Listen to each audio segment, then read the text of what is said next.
order thing where it's like, okay, we're gonna start with left to right, and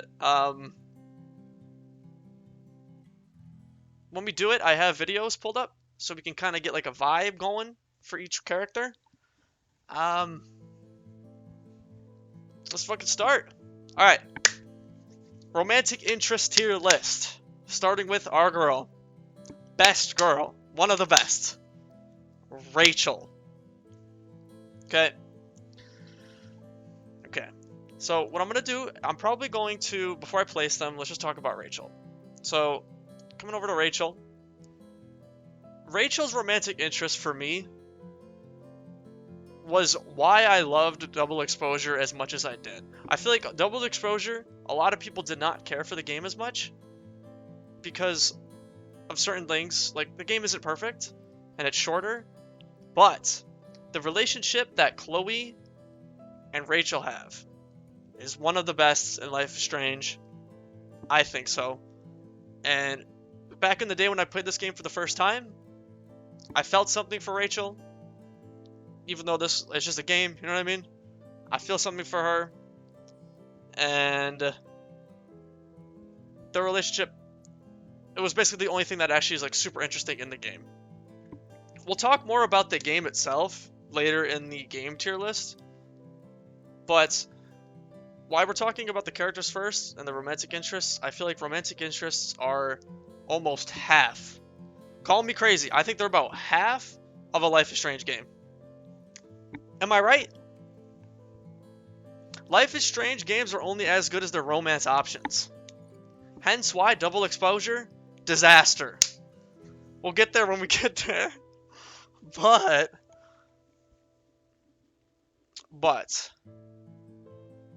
Rachel, let's go back to the tier list. Let's actually, let's go through some of this. So what I gotta do, just pause the music. 2 out of 10 for Rachel? Okay, no. But All right, we gotta. like I I think the said biggest last scene night, here with Rachel is, for one, I really liked. I don't know how you guys feel about it, but I really liked the scene in the play. I think that's where you really get to see Rachel's character come out. Double Exposure needs a lot of work in every department before you even consider the love interests. Exactly. Okay, let's talk about the play. pointiest The play was the first tempest. part where Rachel's character, you can F really see it. ever You can really see her pointed. character come out. The pointiest? Then I'm well assured. And especially when they hold hands Most at the end, loyal like this spirit, part. companion, Come on. faithful Come on, friend. this part. For but a little longer I Chills.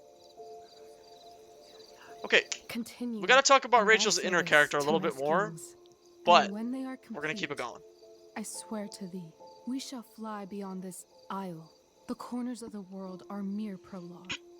I'll seek to make thy happiness so great that Like even Life the is name Strange 2, of well, yeah, we'll liberty get is there. forgot. What sayest thou to my most hopeful wish? Okay, y'all get it. It's pretty cute. Yes, I am most pleased. Okay. Okay. Positives about Rachel. Let's just start with the positives. One of the best looking characters in Life is Strange. Call me crazy. I really like her look. Rachel looks really hot. She's got the beautiful. I love the earring. Um, her personality though. Personality. What's good about her personality? So she's very like fun. She's a fun character. She makes you feel like you're actually doing something. Frank. What about her and what's his face is the drug dealer? Yeah, Frank. So in Life is Strange 1, you find out that she was actually with Frank, um, which does bring her down a tier, I think, actually. Almost. Uh, they never said why she was with Frank, but it's hinted that she was probably with Frank because she was trying to get money so her and Rachel could leave. Or her and Chloe could leave. I think that's what a lot of people were saying. They hooked up, but I think she was actually just getting money from him. Could be wrong, but I think she was doing it for money because she was trying to leave to in our case I think New York City because her and Chloe were gonna head to New York City. Um, but So really good positives. She's a very good character, very well written, I think, one of the better written characters in the game. But her negatives, she kind of suffers from what Chloe suffers from when you talk about the negatives. One, it's probably because of how young they are, but I think we're gonna have to put this. She suffers from what Chloe suffers with, as in they're young and sometimes they do dumb shit really drastically. Is that just me? They do shit drastically. I just cheated for the money. Exactly. They do shit drastically. Like that is something she would do drastically. And also, she did cheat on us. Yeah, that is true. She did cheat on the girl. And like, I guess they were kind of a thing, right? Were they a thing? I don't think they were a thing. That's the problem. I don't know if they were considered a thing, Chloe and Rachel. Like, I don't think they were actually considered in a relationship. Were they? I don't think they were. Rachel's also extremely selfish, 100%. That's exactly what I was gonna say. Yeah, she definitely has that Chloe effect where she's very selfish, drastic as hell, will do crazy shit to get what she wants. And honestly, replaying it a second time, you can kind of see Rachel uses Chloe a lot to get what she wants. Is that I honestly she has that same effect that Chloe kind of does to Max, where they kind of use the main character to kind of get what they want in a way. Do I think Rachel really cared for Chloe? 100%. But did she use Chloe? Yes. Yeah, exactly. 100%. She uses Chloe as an escape. Exactly. So I think with all those negatives, one last thing, we do gotta watch the last scene, the very cute scene, where they kiss, where they smoochy smooch. We gotta watch this one because we gotta rate. I'm trying to rate all the scenes, like the best romance scenes, and see how they were done. How about, um, Hold on, skip through. Fuck, fuck! I ruined it. oh, I ruined the immersion. Fuck. Okay, pretty good. This is a good scene. It's like in the street, it's not perfect. Okay. It's not it's not perfect scene. It's definitely not true colors in my opinion. Okay, so Ritsuki, what's going on, man? Hope you're doing good. So we are starting with the romantic tier list interest. We're gonna go from left to right. So in our case, from before the storm all the way to the double exposure characters, left to right, with one character of like a notable mention, Lila at the end. We'll do Lila just cause. And then the last one we're gonna do a games tier list, and that will be at the end once we get all these out. Um, because like I think it'll be good because like talking about the characters, I really think romantic interest in Life is Strange carry about 30% of the game. Is that I think I'm right about that, right? I feel like a romantic interest in Life is Strange carry about 30-40% of the game. Because except for Life is Strange 2, true. Life is Strange 2 is just such a solid game, though. I feel like they didn't need a romantic interest in that game. Cassidy is still amazing. We'll get there when we get there, but so with that in mind, so this is our tier list here. We got Garbo. Oh shoot, you can't even see because my fucking camera. I'm sorry. Okay, that'll work. Okay. Okay. So we got Garbo at the bottom. Garbo tier. We got and then the next one's it's not the best. Let me know if you guys want to change these. We can also change these together before we start. This was just a nice little rough draft. We got it is like, I didn't really vibe with the character that much. It's not the best, but they're not the worst. You know what I mean? They're not Garbo. And then potential is there. You know, decent character, decent things. Maybe not the best writing. And then we got just awesome all around good. Few flaws. And then the best one, hella insane aura. They're actually you know, you actually feel something for the character, uh, and stuff like that. So very good writing. I think that's pretty decent, right? If Cassidy is not hella insane, Aura actually felt something. I'm hella right. Yeah, I agree. We'll get there. We'll get there. So Rachel, as much as I love her, as much as I think she carried Before the Storm, her and Chloe's relationship, yeah, I agree with you. I don't want to put her that low because I love Rachel. She was the reason I played Before the Storm and loved it so much.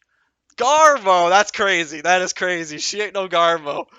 Uh, I think for now, I'm gonna put her in awesome, but she's probably gonna be the end of awesome. So we're gonna do like this is also gonna be a tier list where people are in play. So for example, if I was to put Warren here, then that means Warren is a better character than Rachel. That makes sense. So like left is best, like a tier list. So um uh Warren is Garbo. No, don't do Warren like that. Warren's a cutie. Come on. Warren's a cutie. Rachel's actress killed it, but her romance is it's yeah, plus like the romance is forced upon you, right? Like there's not much you can do you can kind of change some dialogue and stuff like as we saw in this video where you don't have to kiss her, but it's definitely like it's kind of forced, but I think she belongs. Okay, let's put her high. Let's put her high. Potential is there for now. I might change it later. Wait, did I forget somebody? Before the Storm? Oh, Elliot? I wasn't gonna put Elliot in here. We could put Elliot if y'all want. We could do Elliot. How do we feel about doing Elliot? He's not really a romantic interest though, so because you don't get to choose him. You know what I mean? He could be definition of mid. Yo, poor Warren. Come on. Do you want Elliot? Do we want Elliot, team? Do we want Elliot before the Storm? He'll have to be like an honorable mention then, like Lila, because you can't really romance them. Yeah, I'm not gonna lie. I don't even know if he deserves to be on this list. Elliot is crazy work. I don't think Elliot belongs. Okay, now we go into Warren. Ooh, Warren. Warren's tough. Warren is a tough character because he feels like he's in the game just to kind of like further Max as a character. Am I wrong? He feels, I don't know how to explain it, like he almost feels out of place. He also, I feel like most guys in this game that are romantic interests just kind of feel sidelined, and there's no way you would pick the guy character over the girl in any of these games. I don't know. Warren, he definitely gives off a little simp energy. Very boring. Does some sick shit here and there. Let's be real. Let's give him some credit. Like the one time he stood up to Nathan with the car, like when before we met Chloe, and punches him out a little bit, holds him off of us, and then we drive away. It is pretty gross behavior. He's definitely a simp, but he does protect. And then also there was the time in the dorm where Nathan came in. He found us in his dorm room, and Warren just goes over there and punches the shit out of him immediately. The Chloe Max connection is strong. That Warren just doesn't have the same wow. Exactly, like he's definitely held back by how amazing of a character Chloe is. And Chloe's gonna be a hard one, guys. I don't want to get to Chloe because Chloe's gonna be so freaking hard. Chloe is, whew, that's a tough character to do. But for Life is Strange 1, Warren, just starting him off, I think we put Warren straight up in eh. He's not Garbo. He's not Garbo. Like, Garbo is someone like Elliot if we were to put him in the list. Yeah, S tier friend, 100%. But romantic interest? No. If we were talking like character tier list, okay, Warren might be a little higher. But as a romantic interest, very low. And a lot of people also, like, so in the dorm room when he beat the shit out of Nathan, did that feel out of place? Or is that just me? it feels a little out of place. It just doesn't. It just seems like he's doing it to like prove himself to us, to Max, and it just feels a little weird. Like he did good, but it just felt out of place. Garbo. So how you didn't play any Warren moments? Yeah, let's play some Warren moments. I got Warren moments. Don't worry. I got the Warren Graham scene pack. We're gonna get into this shit. All right. So the first one we wanted to talk about is this. This right here. Take a step back, Nathan Prescott. Oh man, you're telling me what to do? Get away from her, We can dude. speed it up a little. Oh, see, decent. Leave him alone. At least he tried. Nobody tells me 3 what to do. seconds. Not The my scene parents, pack not for my Warren. girls, 2 not my seconds. in the bathroom. Okay. You know, that was his first stand-up. You know, he tried. Anyway, But- Victoria took down my photo, so I bet. I heard Victoria got a Okay, let's face full talk of like the paint. first interaction. I Let's think look Mom at the needs to first see a photo of interaction. that. It's just a lot of the scenes feel thrown in. really, And I wish I would have known. I wouldn't say he's You a probably could've creep, raised a Kickstarter fund just but he's for that always one around, image of hovering her around covered in Max. Had I known that. Anyway, Victoria took down my photo, so that drama ended well. paint. So did you get a chance to check Now out the Maxine movie booty on my flash looks drive? funny compared to old. Exactly. The detail Yeah, is so thanks. off. You have some cool shit on there. From Definitely old Akira to school. Twilight Zone, which seems apropos today. I consider I myself mean, he's a like a top nice friend, like you said. cultural Like Ritsky pirate said, amazing connoisseur. friend, That does sound better than thief. not the Ha best ha. romantic Make interest. sure you watch Cannibal Holocaust. This looks crazy. I love it. Seen it. I was more disturbed by all those Okay. emo vampire And then I movies in think Can a sensitive this high scene's very school boy- important. Stop. I think this Like scene Kate! Like definitely is pretty important for Max. Warren. So Warren I just got comes up this. after we're in the dorm room. Get the fuck out of my face. Yeah, 100%. Okay, it just feels out of place for me. Does this not feel out of place for you guys? You are so fucking dead. Get off me, bro. He beats the shit out of him too. I don't know. Not a bad scene, but he's definitely a sideline character because of Chloe, and I think that's where we go with him. And so I think that's why he gets. He's not Garbo. Like I could see some people liking his romance. Like if people did Chloe and they just want to see what his is about. For what it's worth, it's okay. And I think for that it earns him an tile. It definitely earns him an I don't see potential in it, but it's not the worst. So we're gonna give him an He's not Garbo, but we're gonna give him an Both meet up at the Pro Tag in the parking lot of Blackwell. Both invite you to an activity later in the evening. 100%. And like, he like asks a lot. I think like every time you talk to Warren, he asks to do something. I get it. Man is trying to slide. I get that. But he's crazy. Elliot just makes his stalker behavior more and more known. Yeah, but Warren has shades of that as well. Agreed. Like, don't get me wrong. He came in clutch a few times too for us. Remember when he helped us make that like bomb to blow the door? That was, that was nice of him. But just friend, good friend. That's it. Good friend.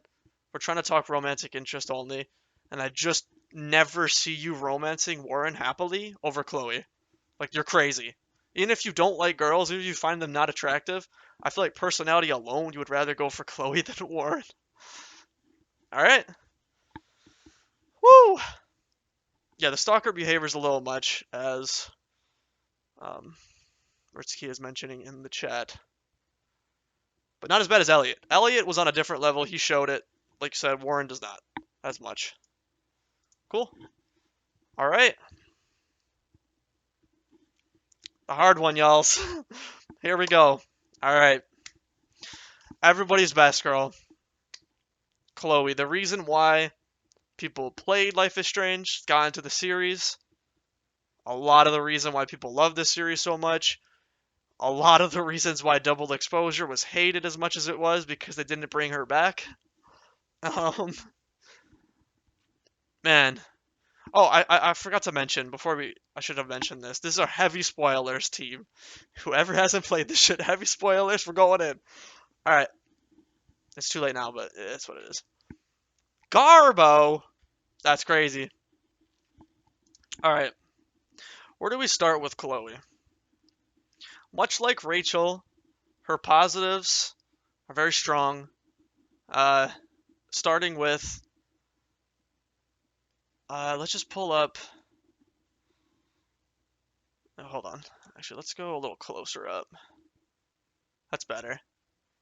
Much better. There we go. Now we can actually see the characters. Okay.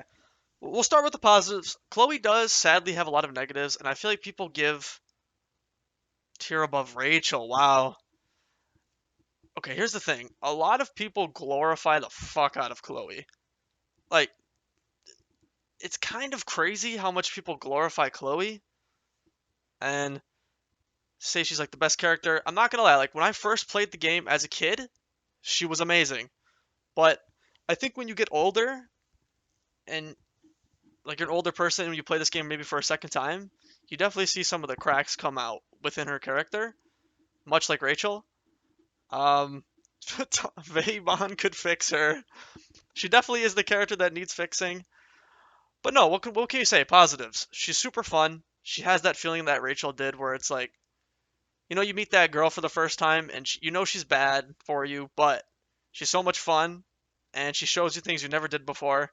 And I feel like that's why Max liked her so much, and I feel like that's why the audience likes her so much, is because she's very mysterious, she's fun, she has a lot going on. 100% when you experience adult relationships, you see how bad. Exactly. Like, as a kid, Chloe seems so good, because she looks really good. She has like that goth look. Everybody loved that when they were younger. That goth beanie, blue hair. Blue hair was my thing when I was a kid. Man. Yeah, daddy issues. That's what we loved, man. We loved that shit back in the day. Um, Great looks, everything, but I'm trying to think of more like positives. Positives. She's very caring. Like she's a good person. I feel like at heart, but sometimes she lets her emotion get the best of her, and much like Rachel, it kind of hurts the main character, Max, being in this case, where she sometimes just doesn't listen. She just pushes through because she just wants what she wants sometimes, and it can be very toxic, straight up. And yeah, she's got some issues. But we had to talk about starting why. Why does she have these issues? So if we talk about this, her dad, her dad got killed in a car accident.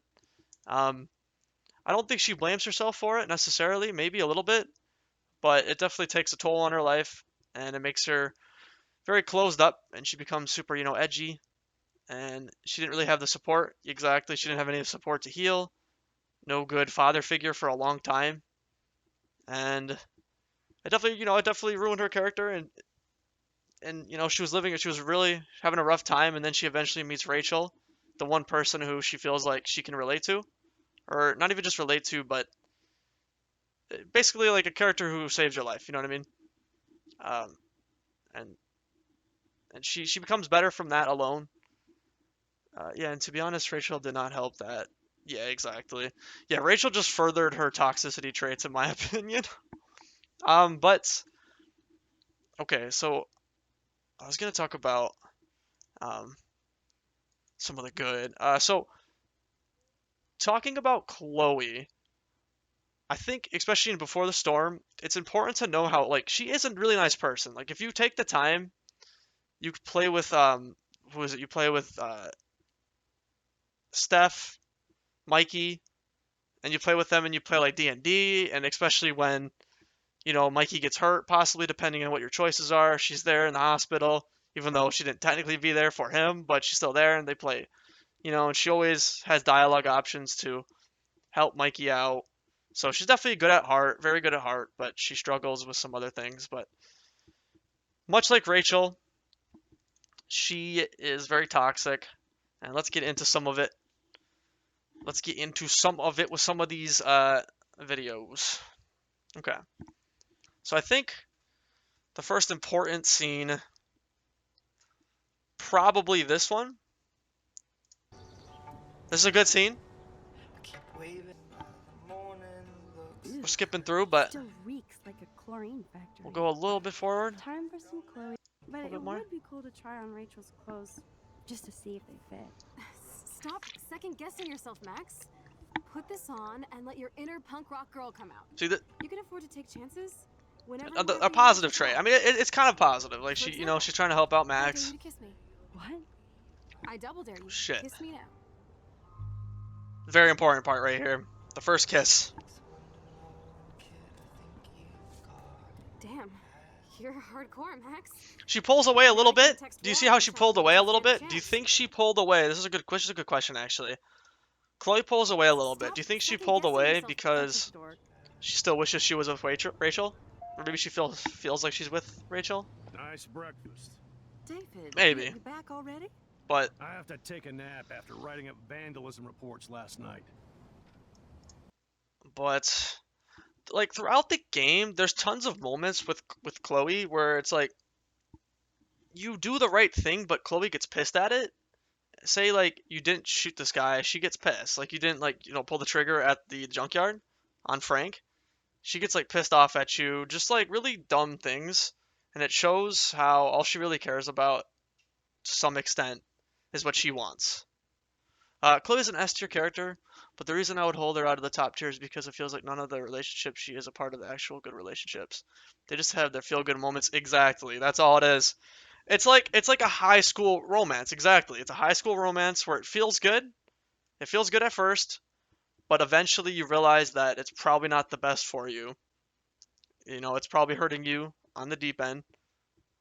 Are we judging Alive Chloe too? Like adult? That's tough because I feel like you don't get much of Alive Chloe in Double Exposure. She messages Max every now and then, and at the end of Double Exposure, she does tell Max that she's coming to visit, likely. When she but the reason why her and Max break up is because I know a lot of it was like, the guilt of having an entire city die because of you, and just having Max always time traveling, stuff like that. I feel like it can be a lot for her, so that's why she kind of left. So I don't know if we can blame her for that. That actually is reasonable. But like Ritsky said, yeah, she's very fun, super fun. Plays with your emotions. You want her so bad, but she just keeps doing worse and worse and doesn't really care about you. And in the end, kind of just using you to get what she wants. Like a lot of the time, you tell her, okay, I have powers. She's like, prove it, prove it. And once you prove it, she's like, okay, we gotta do crazy shit with this. Almost like Safi in a way, where she's like, we gotta immediately like figure out this and that. Screw all your things. Let's just worry about mine.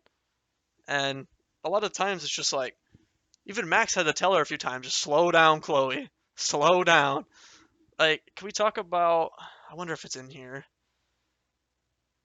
Right here, right? Only dying and you Yeah, this part right here. run away from you like I did. This is good. Supposed to back me up. So there's no Like this part. Like, what is, hold on. time for this shit. Come on, Max. Look at this. We're having a conversation with our friend and she is yelling at us. I get she's going through shit. Her friend, she finally found her friend dead and stuff. And she wants revenge. I get that. But we've been through a lot with her. She at least has to give us some credit and back off a little bit instead of just, aggressively yelling at us to do shit. Jesus, dude, what is up with you? I'm just glad we're here together. I guess you need to talk. No worries. It's all good. We gotta spend time on Chloe. We really gotta talk about her. We have to find Nathan right now. Like her, she just keeps pushing. Get to Rachel. Chloe, wait, listen. Like we're telling her, listen to us, please. Stop and But she just listen keeps, for once. yeah. She Fine. never listens. That's Chloe's problem. She's really bad at listening. And it's why she has a bad relationship with Frank, David, her mom, Joyce. A lot of this reason is because she just doesn't listen. She only wants what she wants. She only wants to find Rachel or the killer and get revenge. And she definitely focuses on that too much. And it hurts Maxon a lot of times. And yeah. Let's see what you guys are saying here. Throw her in the same tier as Rachel. Okay. Anyway, but Chloe to me, even adult, is living college phase. Exactly. She's in a band of following bands around. Something like that. Slightly better than Rachel. Wait, we on Max? Oh, sorry. No, we're skipping Max. My bad. Max isn't supposed to be on the list. Because obviously she's not a romantic interest. Chloe is an awesome tier. 100% agree with you, Ritsky. That's exactly where I was going to go. People are going to get so mad at us for this. You have to think about this. Because, like, Chloe is why people love this game so much. You got this scene at the end, okay? We got to do it. We got to do the scene at the end, depending on what you choose. This scene right here, the emotions that you have for this character, the writing. We got to talk about her writing. Chloe does have very good writing. By the end, you feel for her a lot. Even if, as an adult, like I played this game for a second time as an adult, and I realized how toxic she is. But you still care for her. She's still an amazing person. She's still very caring. She has her problems, but one character in that top spot. Okay, I respect it. I think I'm the same with you, Ritsky. We'll see though. This part's important though. No, Max. You're the only one who can. At the end of the day, Chloe is the one who agrees, tells Max at the end, you need to kill me. Like, you need to let me go. Max, What did they pick in this version? it's time. Yeah, like Chloe at the end of the day knows what's right, and she wants to give herself up to the storm.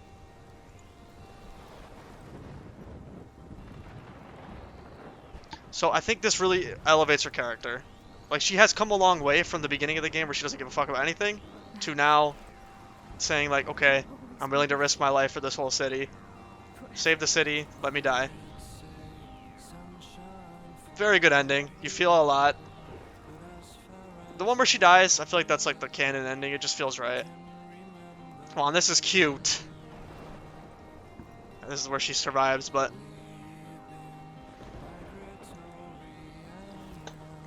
good enough. Chloe just up to depth after learning what happened to Rachel. Okay. So you don't think she like learned anything? You think she just did it because she didn't want to live anymore? Like, she's like, alright, I really don't have much to live for anymore. Okay, I can see that. But something we actually got from Double Exposure, I guess that maybe could like say negative to that, is if you do keep her alive, she like regrets it a lot, just like having all those people die on her hands essentially. But yeah, I think you could be right though. You could be right. She was just kind of done with it, accepted death. I could see that. Like, she felt like she had to die too. But okay, that's Chloe. Oh man, people are gonna get pissed at this because Chloe is everybody's favorite. That's why everyone played this game. It's why the ending feels as strong it is depending on what you choose. Just because of how much you love Chloe by the end of the game, even if she's toxic. She does a lot for Max though. Like, she definitely has her positives and she helps Max out a lot. So I think for that, we'll go with the top of awesome. I think she is the toppest of top of awesome. Like, I don't think she's the best. Like, I don't think she's gonna be top tier. But I think she is the best of awesome. One of the best of awesome. One of the. I think that's good right there. He said mid-tier. That's crazy. She's not mid-tier. Okay, why do you think mid-tier? Let's talk about it. Can we give her a mid-tier? I like David so much because I wish I had a father figure. True, David is. Let's talk about it actually. That talks a lot about Chloe's character too. So, okay, so David. David comes in before the storm. He realizes a lot's wrong with Chloe and he kind of wants to help, actually. He definitely wants to see her like a daughter of his. And he starts caring for her, trying to get her on the right path because he sees that she's on the wrong path and she's just hurting herself. But she pushes him away, keeps pushing him away to the point where I think she almost pisses him off by Life is Strange 1. And he just becomes crazy and he feels like he probably can't do much with her anymore. So she's definitely a little brat. But I think almost some of it's justified with all the stuff she's going through. Like, a lot. Like, you know, no dad. Her best friend died, who she was in love with, who the only friend she felt like she meant something to the world. It's like all this stuff is just being taken away. If you think about Chloe, Chloe is probably the most tragic character in Life is Strange. Especially if you choose the death ending. Right? She's got to be the most tragic character in the game. Has to be. Like, I don't think she has a happy part in any of the game. Maybe a few times with Max, a few times with Rachel, but all of it goes away eventually for her. I don't care if she accepted death at the whole storm in front of her. Had to cover for her all the time. True. She's very tragic. I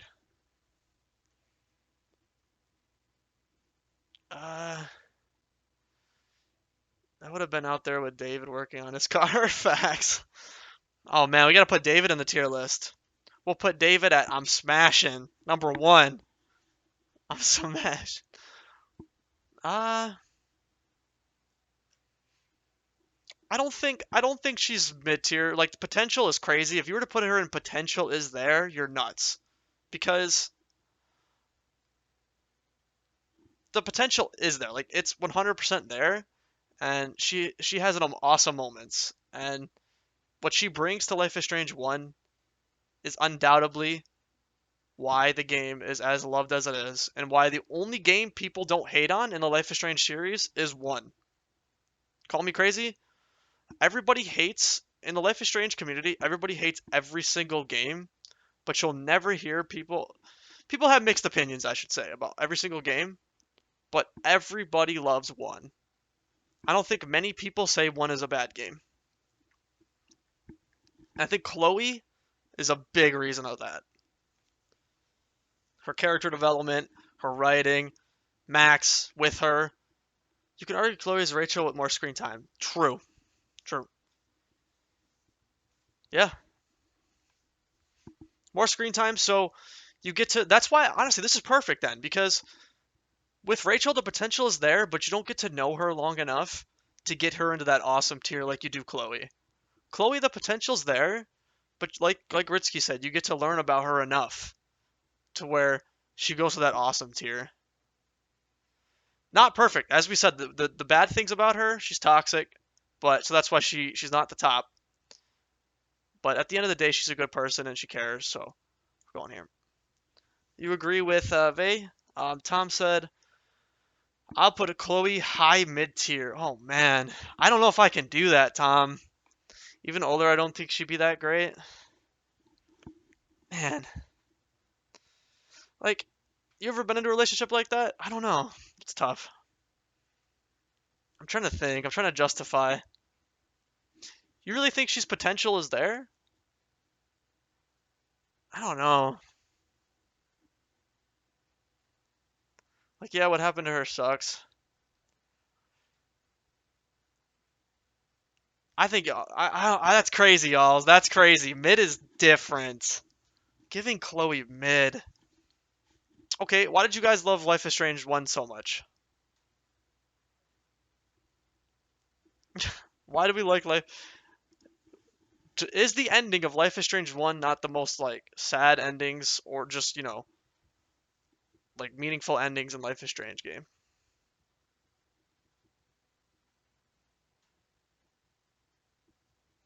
Yeah, I think that's the problem with Chloe too, is she dies pretty fast at the end of the day when Max gets to actually, like, meet her. So she doesn't get that chance to become the best of the best.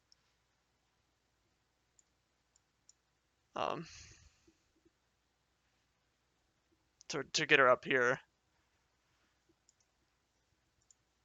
So, how do you feel about this, Ritsky? Lynn and Tom both say mid, but I think she's awesome tier, no matter what. Anything lower is crazy. 'Cause, like, we'll go back to this.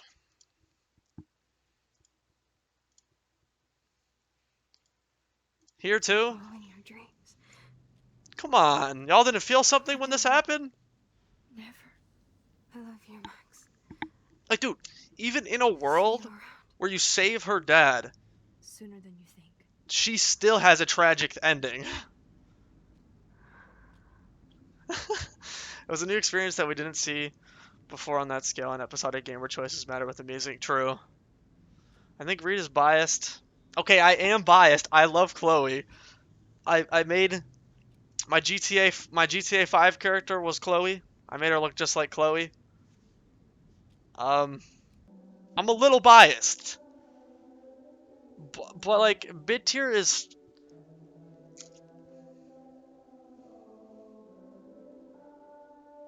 okay. The world doesn't matter, but it's still like a possibility, and it shows that no matter what happens, she has a tragic ending. Just always something shitty happens to her. Um, okay, Lynn, for someone who played the game recently, like saw it all through the first time, did you not feel anything for Chloe? Not at all? That ending where she, you don't feel anything? Yeah, we're gonna talk about Chloe for a while. I gotta prove that she is at least awesome tier.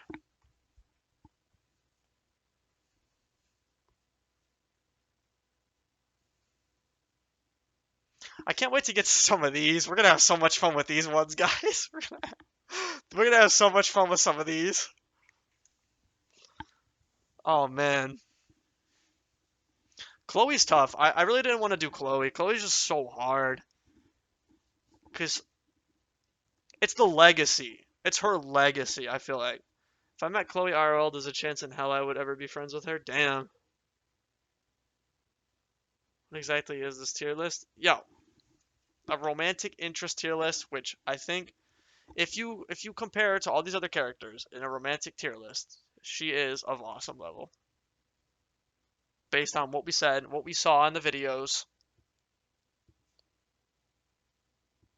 how well she is in Before the Storm as a character. Mid. Okay, we'll come back. We'll come back. Serious question: what makes Chloe an awesome partner that Rachel doesn't have? Since that's who we are debating between. So,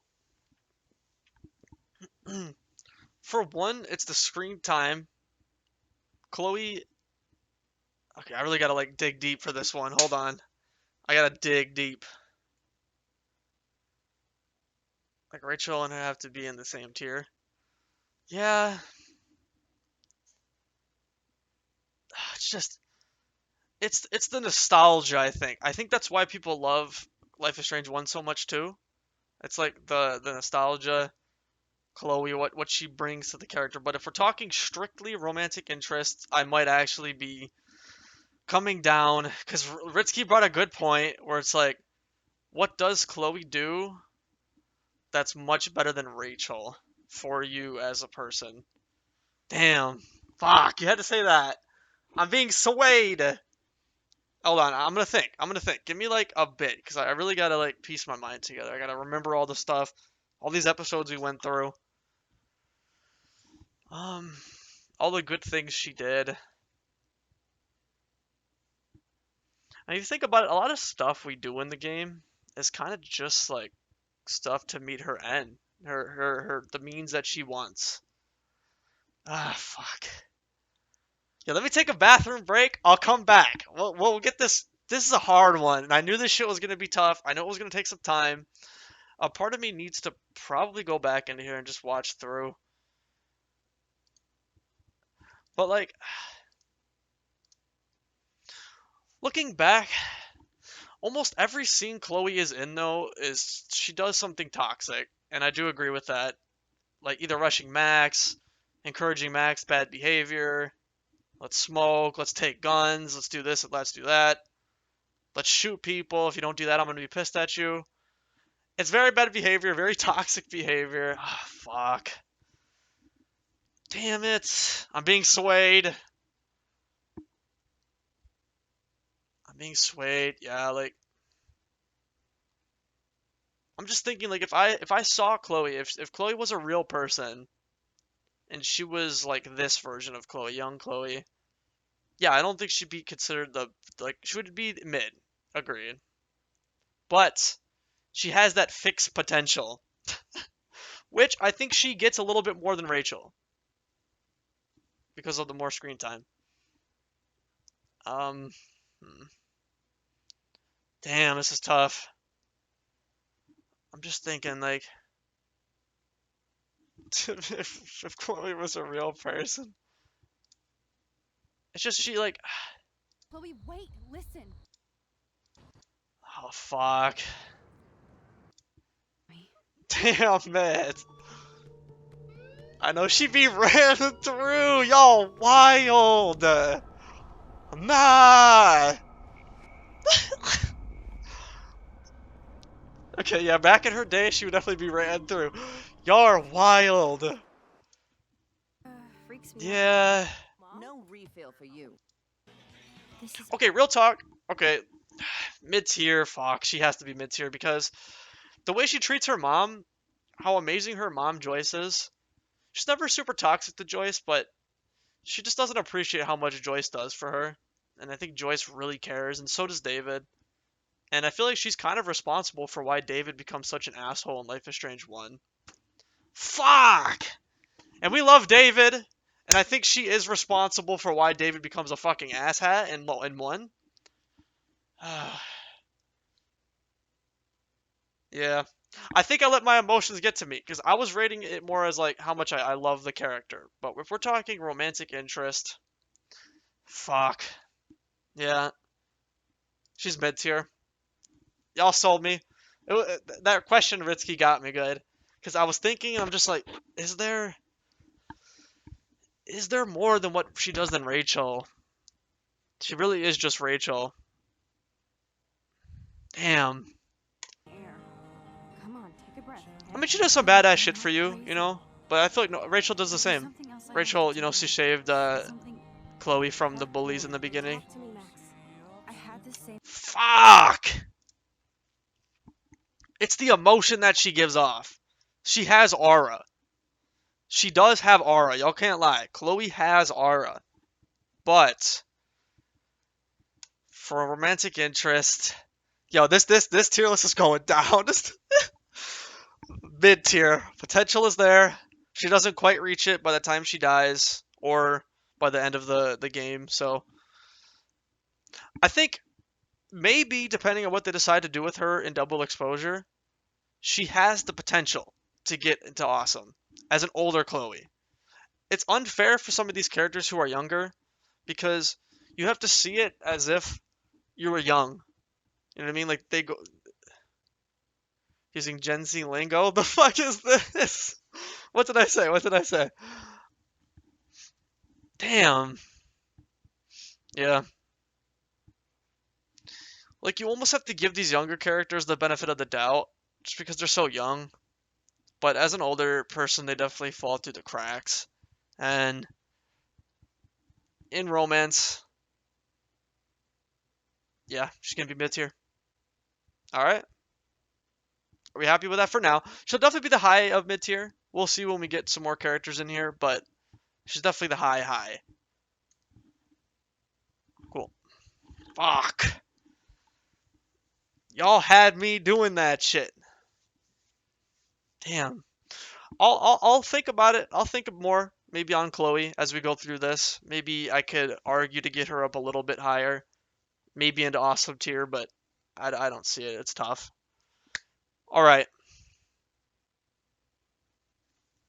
We happy with that?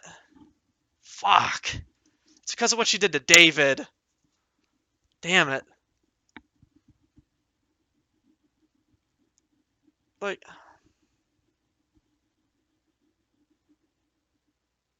L tier list has nothing to do with Dave. L tier list. Okay. Cassidy. One of my favorites. Let's go it. Oh, Cassidy. Okay. Honestly, we have to start with a video. Cassidy. So, from the time you meet her, this is going to hurt, but Cassidy's potential is there? Is it because we only get an episode of her? Because as a romantic interest, we're going to talk romantic interest, and I don't think she has any toxic traits that Chloe does. And we're going to get into that. I think... Okay, starting off with Cassidy, positives. Cassidy thinks, much like Sean, she's always... Not enough screen time is her biggest downfall. Yeah, she definitely has her flaws. Exactly, like what Lynn is saying. From the beginning, the first time you meet her, playing the guitar when you're getting a tree. The first time you meet her, she's always like, she's just super nice to Sean immediately, welcoming. She's playing her guitar, plays him a little song. You know, she plays the guitar very well. That's a positive. To me, that really captures a little bit. Music playing. She's very nice, very sweet, very welcoming to Sean. She's probably one of the main reasons he actually gets Sean and Daniel get to come to their thing, their job. Yeah, she did not mock Sean. She doesn't have any toxic traits. She doesn't show anything toxic throughout the entire game. Even when Finn is doing all that crazy shit to Daniel and saying like, "Hey, let's go rob this shit," she is against it 100% because she cares about Daniel. She cares about everybody there, and she really cares for Sean too. And that's her brother, her younger brother, who's he's doing all this shit for her. If we judging what we saw and projecting a bit, then I think she could be awesome, but it's based on a super small sample size. Yeah. It is based on a super small size, but let's just get into a little video here. I'll try to convince you. I think what I'm going with her, before we do anything, I'm just going to put her in the list. I think she's awesome tier. And I'm going to talk to you why that is, but I think she's an awesome tier. No matter what. She doesn't have anything toxic. Like you said, she is very limited with her, her screen time, obviously. You only get an episode, maybe a little bit of like another episode, because she's in 2, I think, right? A little bit. She's in episode 2 a little bit. Episode 3 mainly. And then I guess you get like a picture of her at the end of the game if you get the romance relationship with her. But like at the end of the game, if you romance her and get the ending where you end up in Porto Lobos, they actually get together. Like she comes over and she moves in with Sean in Porto Lobos. I think from what they like hinted at, but like it seemed like she was pretty moved in. Okay. But they want more cat. But always welcoming, always has a smile on her face, always making jokes, amazing jokes. I love a girl who can hit some amazing jokes. Am I right? And she has the jokes. She's got good jokes. She's got a great sense of humor. Amazing. More spent with us. Yeah, okay. She could have been top tier with more time spent. To be fair, Cassidy through LAS was not really centered around a single location. Yeah, that's the thing. Life is Strange 2 is it's the only game really where you're moving from just constant place to place to place to place to place. So for being a game like that, I think Cassidy is one of the best characters. And if I was Sean in this sense, I would be falling over heels for her because super warm welcoming. She didn't do a single bad thing to us as a character. She never went against our word. She always stands with us. She always has amazing mid-tier. Y'all are haters. Oh my god. I loved Cassidy. I get what you guys are saying. Like, it's not enough. It's not enough to put her in a high tier. But that's every character in the game if you think about it. Because, like, 5 episodes is still not a lot. We're talking, like... How about from here on we go from, like, what we have of that character? Would they be a good romantic person to keep going with? Like, so, if it's the same as, like, you meet a girl for the first time, you only get to know them for, like, a few days, but you know if you want to keep going for them or not. It's a good romantic interest, right? Like, she is a high romantic interest, or I do not want to continue. It's been 2 days, and I don't like what I see. Like, she's either toxic to me, she does this shit, she's kind of weird. Really just fucks him and don't see him again? Yeah, she does. She sees him again, Tom. She writes also a letter after she would have seen Sean again, but fucking Finn's bitch ass does some dumb shit that gets them all either almost in prison or in hospital. They would have seen her again. I don't want to hear that. Yeah, that's why I always say she could be awesome if we were projecting what the relationship might have been. That's fair. She read Sean a little bit, and I think depending on your ending, she moves in. She does, exactly. She continues up with him throughout the story, and depending on what ending you get, she does end up with him at the end.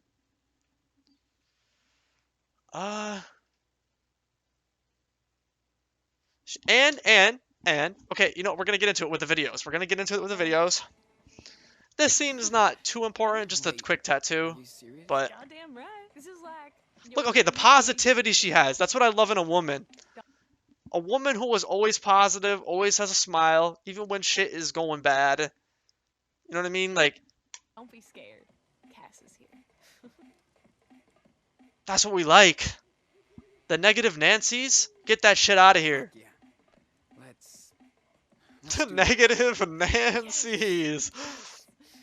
Here comes your street The lake scene, exactly that lake scene. I can't wait to get to that.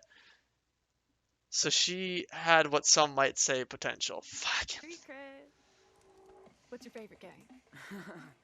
Yeah. Okay. I think that we might be wording the.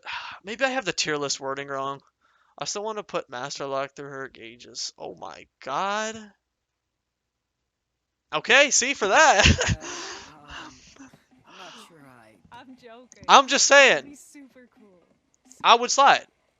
And like. Okay, looks wise, we gotta talk about looks. I do love the hair. It looks good. She's definitely not the best looker. Like, she's not like on that level of Rachel or Chloe. But I think she's still. I know she ran through. See, that's what I'm saying, Lynn. IRL, she still has the personality to like. That personality is really good. It's that personality, and that personality for me is what I care about more in a relationship. And she brings that personality. Always happy, What do you want? Think hard. good singer, guitar player, potential. She's super fun.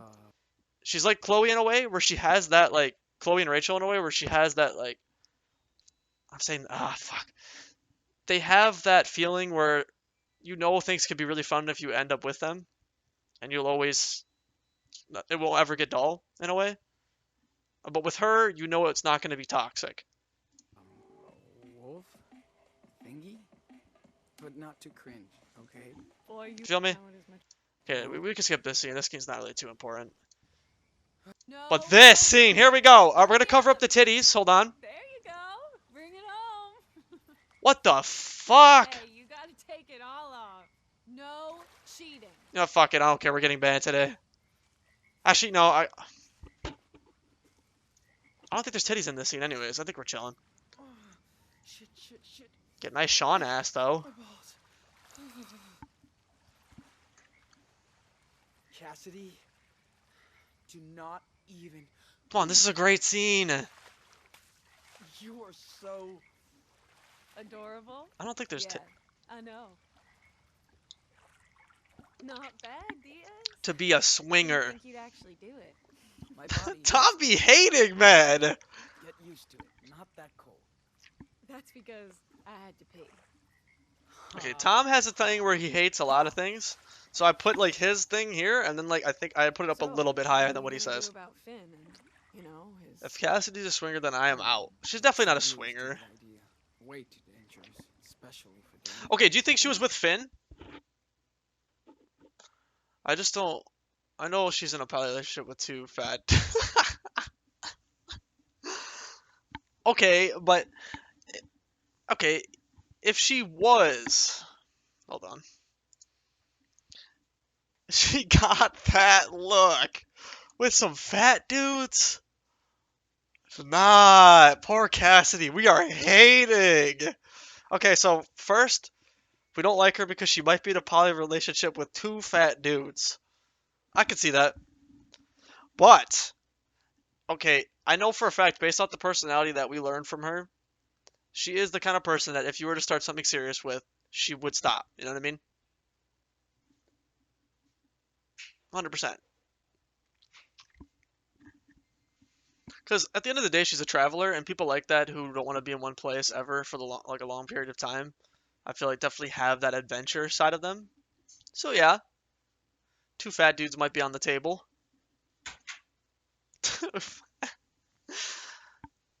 Yeah, she stopped for like a year. Oh my god. No, All right, let's watch I'm this actually beautiful just scene, guys, happy, together. happy.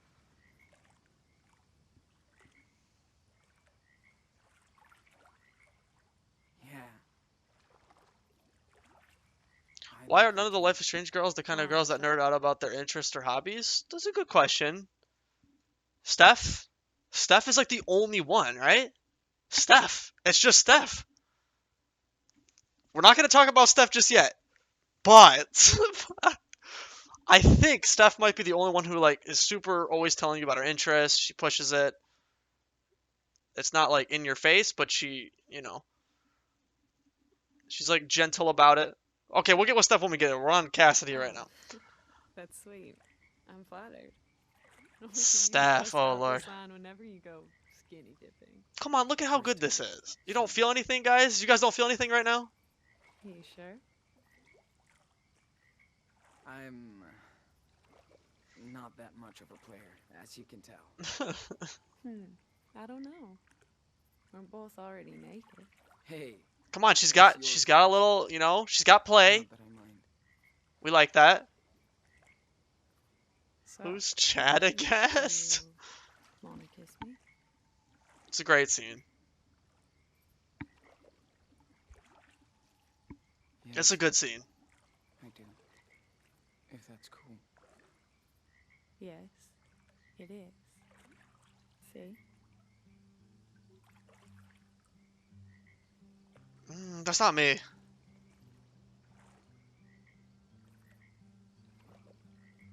So Now, come on. let's get out of here. Come on. Chad Agast the horny. Okay, as a man who is horny, this is why I put Cassidy on the high tier. I'm a gooner, alright? I'm gonna say this. I'm gonna say this with Damn, extreme Sean. You really positivity. are. Shut up. I am what the kids Stop would call a looking. coomer.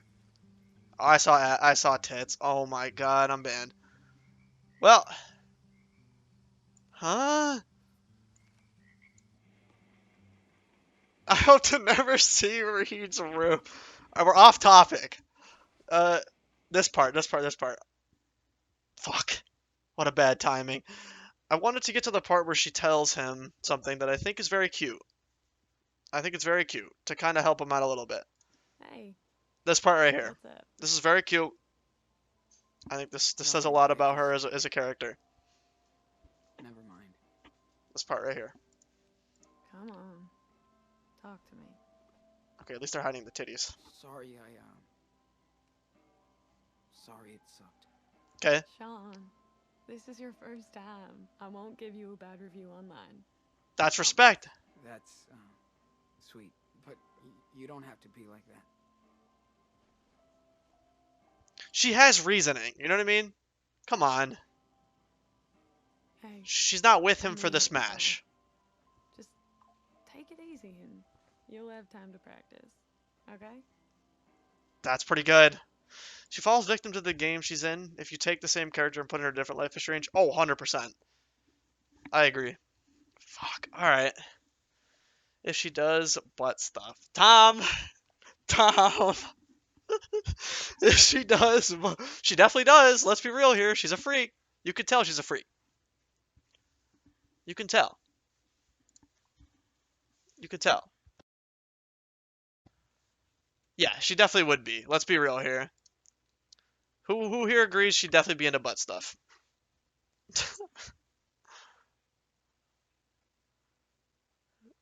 I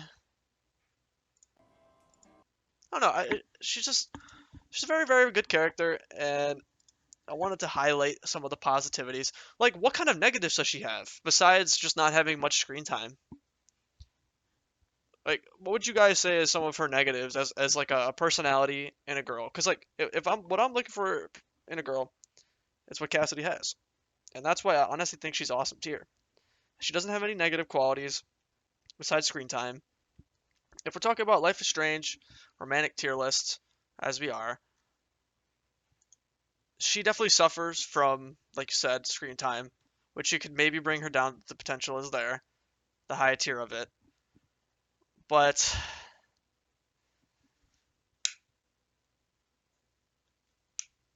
That's tough. I think she's awesome. I think from what we get to see of her in the game, for her and Sean, I think it's an awesome romance.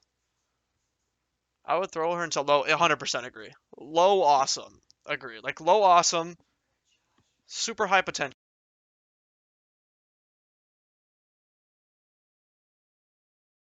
I think we're gonna go with low awesome right now. We'll see at the end what we come back to, maybe based off of some of these other characters. Uh, but I think for right here, it's gonna be awesome. I'm sorry, guys. I think she's awesome. I think she is. I would really, if I was in Sean's shoes, when I was in Sean's shoes, I thought she was an awesome romance for her. Finn goes to the bottom of Garbo. Alright, let's talk about my man Finn here. Oh, Finn. So a lot of people probably haven't actually done Finn's romance. Am I right? Am I right, guys? For all the people who have played this game, let's be real here. A lot of you people did not do the Finn romance, and I don't blame you.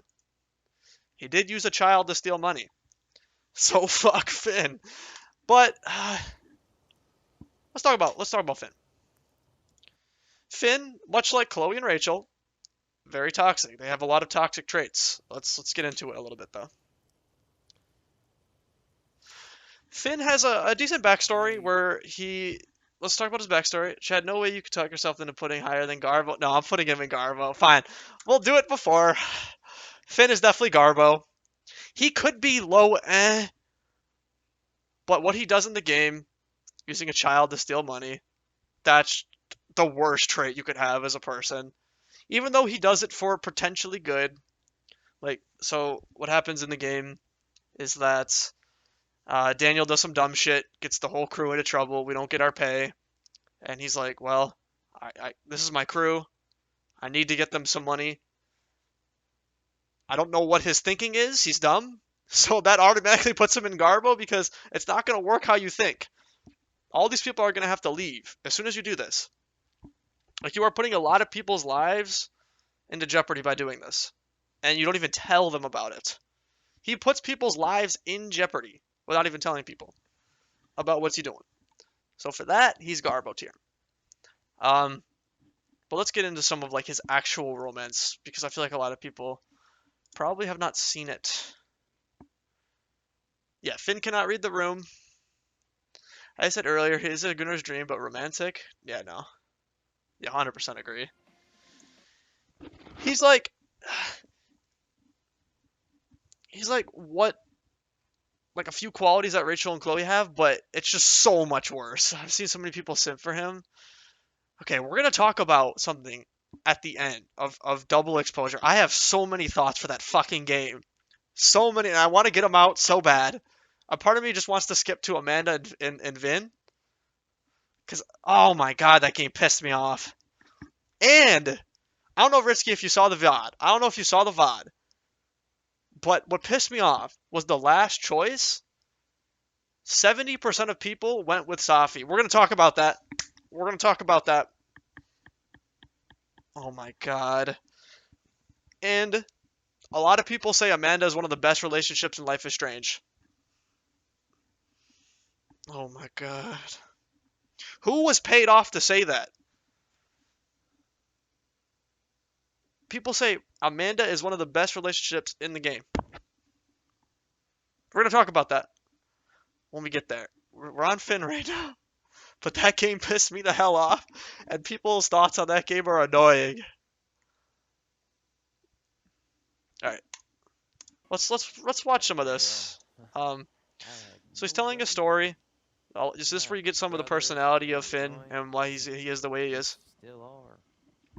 So he did some illegal shit with his family, and they got caught at the end. But his dad actually blamed them for it, and he gets out of prison for it. But they all go to prison.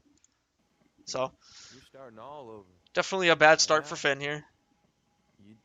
Definitely tragic. He just has like the player mentality. I feel it from him. And I know you're right, Finn. It's just the saltine crackers. No, it's not. Seriously, how are you two gonna get to Mexico?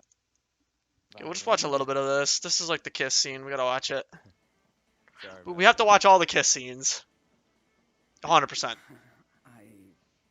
I think Now Chloe with like way less redeeming qualities and less What are screen you time. afraid of? nothing.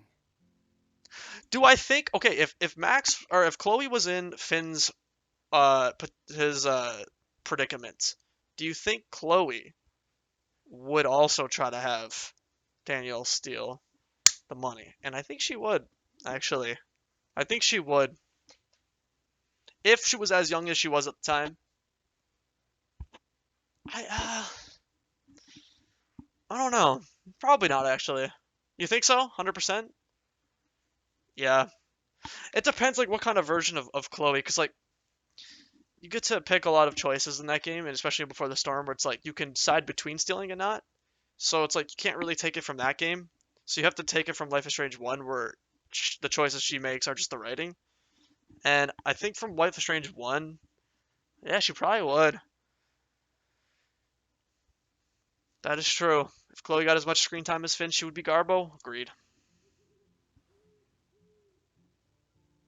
But I think like this scene, it's not bad if you're like a gooner and you just want a nice guy to romance and for Sean to kiss up on. But there's nothing special about it. It doesn't have the feelings. Finn just has toxic traits. I think I'm gonna miss this. It's Garbo. It's Garbo. No shit. It's one of those things. Why would I choose this over Cassidy? I love it too. I guess if you want the guy on guy action, but like This was.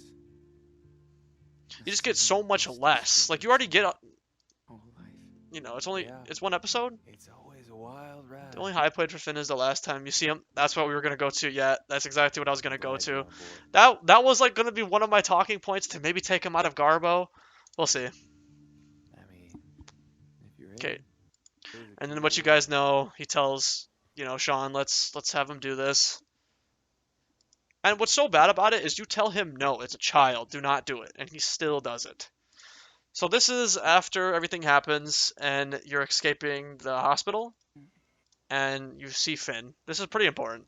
A lot of people did not get this. That's Finn. No way.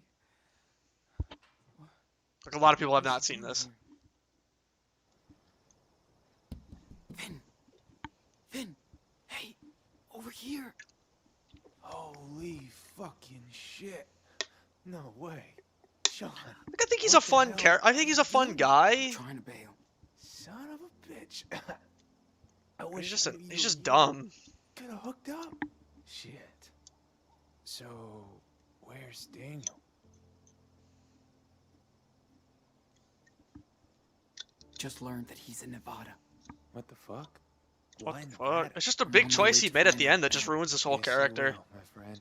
Damn, I wish I could help you, but I won't get too far. He definitely suffers from But hey, I brought this on myself. a writing choice for this character to further the plot. So, stupid question, but how are you doing? Well, you But this is good. I like the scene. It's good. Kind of sucks. No coconut drinks here. So, how bad is it? You're high, Let's say I still got one left. Sean. He could die too, right? Finn? I know this doesn't mean shit. I'm to pretty you sure. now, Yeah. but I am sorry. That takes a About lot. everything. You can tell he's genuine. You can tell he's genuine about that. I don't blame you, Finn. You tried something. Even if it ended up being a mistake. I'll just have to make things right for good now. Thank you, Sean. You're a fucking gem, man. I Mhm. love you so much. This is redeeming. This is redeeming. You can feel that. You meant a lot to me. He's genuine about everything he said in this. And I feel like he finally realizes the mistakes he made. He reflected, Who and knows? he tried something. He did what he thought was We'll best. see Is he each other stupid? again. Yes. You're gonna find Is he him. kind of an asshole? Yes. I trust you. So you should trust yourself too. Well, this is some good dialogue. They gave him some good shit here. Alright, I hate making this argument because I hate this motherfucker, but one can argue that Finn is so eager to use Daniel to achieve something due to his past of being used by his dad when he was younger, exactly, to help get his dad out of trouble. So probably sees it as normal to use kids. Okay, you see, like from his past thing where we talked about, yeah, where he went to prison for his dad snitching. But based off of that, like that scene is good. Did you like that, Lynn? Tommy? Finn is. If Chloe got it, yeah. Did that put him up a higher on the tier list for you guys? Me personally, he's still Garbo. He's the high of Garbo. He's almost to eh. But it's just that choice he makes. That choice he makes is so important, and he uses a kid at the end of the day to further whatever he wants to do. Even though Cassidy, someone that he's known for so long, Cassidy, I'm pretty sure he's known her for a long time, right? Respects her. They've been in the crew together for the longest, and she told him, no matter what you do in the game, Cassidy, I think, will never agree with him, right? I think she will always tell him, no, do not do this. But he still does it against Cassidy's wishes. Personally, if you go against Cassidy, you're a bad person. You are a bad person. You are Garbo.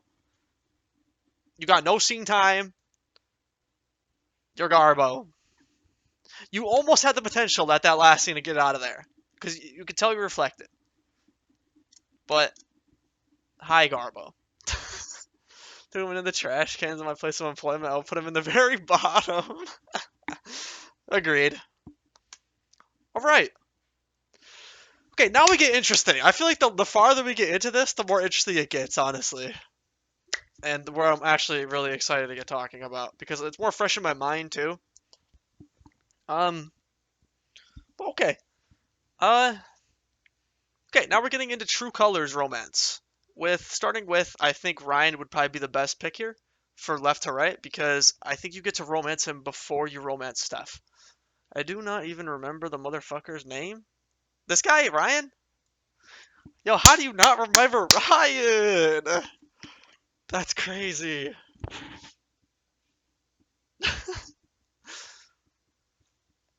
That's crazy. Poor Ryan. This one hurts me, but the boy gotta go and potential is there. I was going with that, Ritz. I was gonna go exactly with that. Why? Okay, let's talk about it. First of all, True Colors. Let's just talk about True Colors as a game. I think True Colors elevates these two characters just because of how good the mocap is, how good the music is in this game, and Ryan, in my opinion, is the only okay I could see you going for this character versus a girl in all of Life is Strange. Am I crazy? Yeah, he's not all that bad. And I wanted to really showcase, some people are like, okay, he's boring, maybe he's boring, maybe, Steph is way better. All agreed. But if you really want to go for a guy, he is the best guy character in Life is Strange. Romance interest-wise. By far. And we're going to talk about, starting with, getting to Ryan Storm really hurts his romantic potential because otherwise he would be awesome. Well, isn't there an ending where Ryan can, side with... Yeah, he sides with, our ending sucked for him because he didn't side with us. But I know he can side with, Alex. Is that what you're talking about? I know he can side with her no matter what. We'll talk about all that. We're going to start from the beginning of Ryan. The first thing he does for you that really shows us he cares is gonna be here. So first of all, you find out that, okay, this kid has gone into, a dangerous area in the mountains where rocks are falling because they're doing this whole thing. And Ryan, without a doubt, is immediately, okay, I'm gonna help out. So he's a good person already at his core. We know he's there to help. He's not doing it for some further thing. He just wants to help. He wants to be there. to save a kid who he has no relation to. He's a friend of the kid, but that's it. So same with Alex, but it's already a good quality trait of him. And we do have to talk about this right here. This part right here, where when Gabe is falling, like he falls off, we're holding on to the thing that's the only thing left of Gabe. We're holding on to that, and if we were to continue holding on to this, Alex dies. And he makes this fast choice decision. I gotta save Alex. Cuts the rope. And a lot of people would be like, okay, this is a bad thing about him. This is a bad thing about him, right? Because maybe he has further motives. Maybe he wants to save her because he finds her cute or whatever. Maybe it's to like get some motive, but he definitely did that just to save her. Not having any like ulterior motives, and they talk about that a lot coming up. Ryan's a dude I'd hang with any day. Probably the toughest for me to rank. Agreed. Because it's just like he's going up against Steph. And Steph, I can't wait to get to Steph. Steph is such a beautiful story, man. Fuck. Steph, man, we're going to get to Steph. I can't wait for Steph. Steph, we're going to take so much time with. He's not a park ranger, though, in which case it is not his job. Exactly, but he does it because he cares. Wait, actually, what is his job? Isn't he a ranger? Fuck, what is his job? I thought he was a ranger, actually. Is he not a park ranger, though? Oh, yeah, okay, I see it now. Yeah, you know what? Yeah, I think you're right, actually, now that I think about it. Okay, I can see your point. But, okay, so a lot of people would say he does this just to do an ulterior motive, but you can see pretty quickly throughout the story that this weighs on him a lot. Especially with Alex's powers of being able to like kind of feel emotion. He definitely beats himself up a lot about it. Really beats himself up about that. He got the call and he lied. And here he feels guilty here, so he blames Mac, which could be a bad thing, but he definitely feels guilty here for snapping the wire. Aren't you, though? Just say? Ryan, back off. Oh, I'm just saying. I thought I heard that you Mac, were the one. You shut the hell up. No, go ahead. You got something to say, Mac? Let's fucking. That's why we're going through this, Ritsky. I think we really just got to go through this whole romance of his to really get like a good key on it. Because he is tough. You're the guy who cut the rope. Like, he does have some bad qualities. I think that might have been a bad quality right here. Like blaming Mac instead of himself. That could be a bad quality. I know a lot of people would do this kind of thing in his situation where they feel guilty for it. They blame the person that is probably the most likely person that you could easily just, blame. Even though it's pretty obvious Mac wasn't actually at fault here. Who cut the rope? How do you know that? He got the call and he lied about it. I'm talking about this right here where he's blaming himself again. Someone feels is putting guilty. pressure on him to keep quiet. Someone from the mine, and it doesn't matter. Remember this? No matter what ending you get, everybody has this. Coming here and playing it back. But that's good quality. That's a good quality. Same. Good quality trait. Ryan. Let's go a little further. Ryan, I owe you my life. He's a really caring guy. He's caring. Okay, let's also talk about the ARP. All right.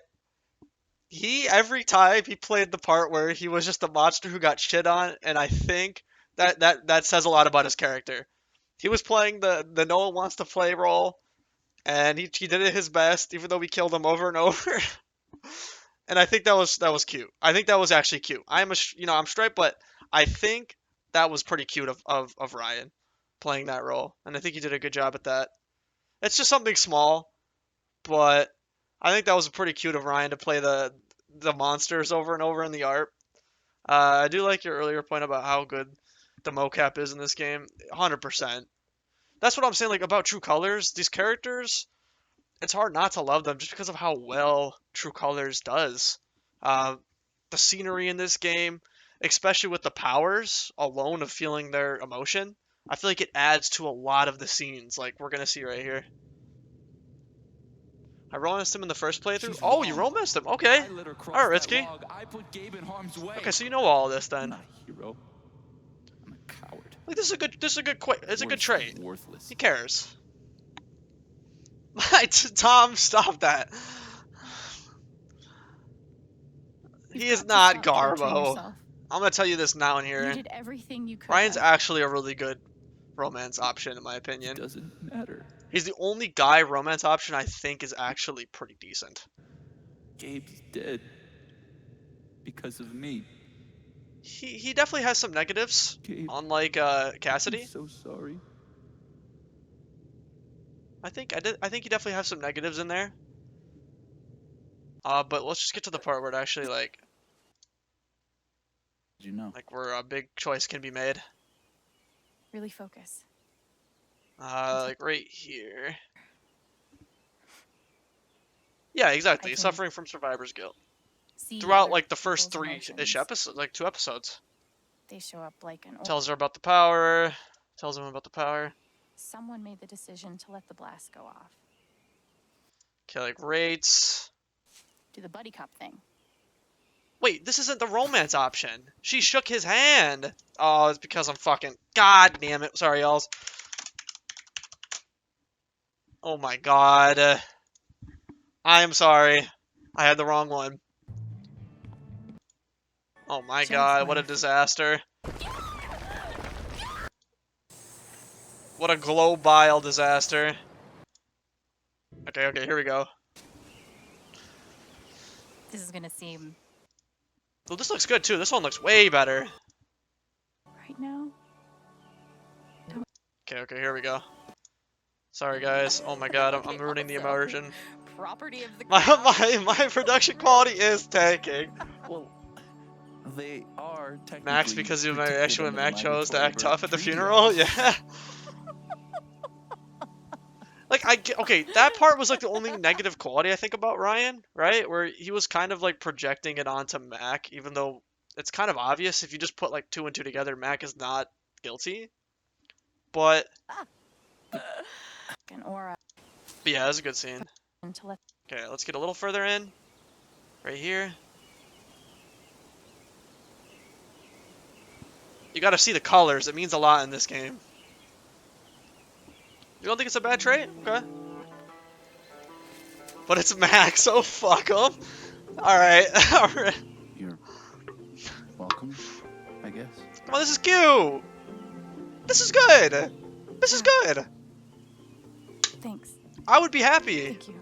if I was in Alex's situation here. Thank you. He's very, he's reasonable. He's very cute. Not to mention this part with the arm. Come on, look at how cute this is. Man.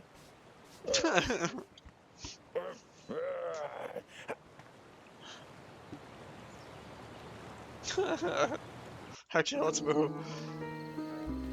Oh, hold on. Plan out your whole life, but if you decide you wanted to put down roots.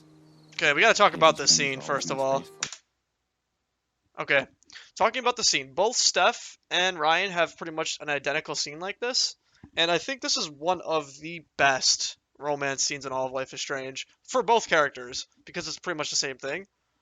But one, it's the scenery. You're at the top of this, like restaurant. Everything looks beautiful. You got the lights everywhere, the amazing music in the background, the scenery. All right, let's talk about the actual what happens. Was that a gardening pun? Just some cute No. dialogue. He's a good guy. He's a good guy. Maybe. Making some puns, dad jokes. I Oh, this is cute. really, You can't put this in garbage, Tom. Alex. I agree with you, Ritsky. You're the most most Come on, this is amazing good. person I've It's the ever met. music. The music is what I feel this. They did a good job with this scene, man. Come on, dummy. Okay, that's an amazing thing. That you got. Did you guys see this? Did you guys notice something in this? So he's nervous. Like it portrays it's this is probably hesitation, right? The feeling hesitation, or like he's like he's very nervous to the situation. It's just a nice little small addition. Yeah, nervous, purple. It's just a small addition to this game, and I think it adds so much. Kiss her. Come on. This is good. I really want to kiss you right now. I know. It's the scene though. They went hard with this. And then the colors too. This is cute. The scenery too with the mountain range, I'm pretty sure. Right here, right? Coming up. Oh, that's different. That's awesome. Hold on. That's cute, man.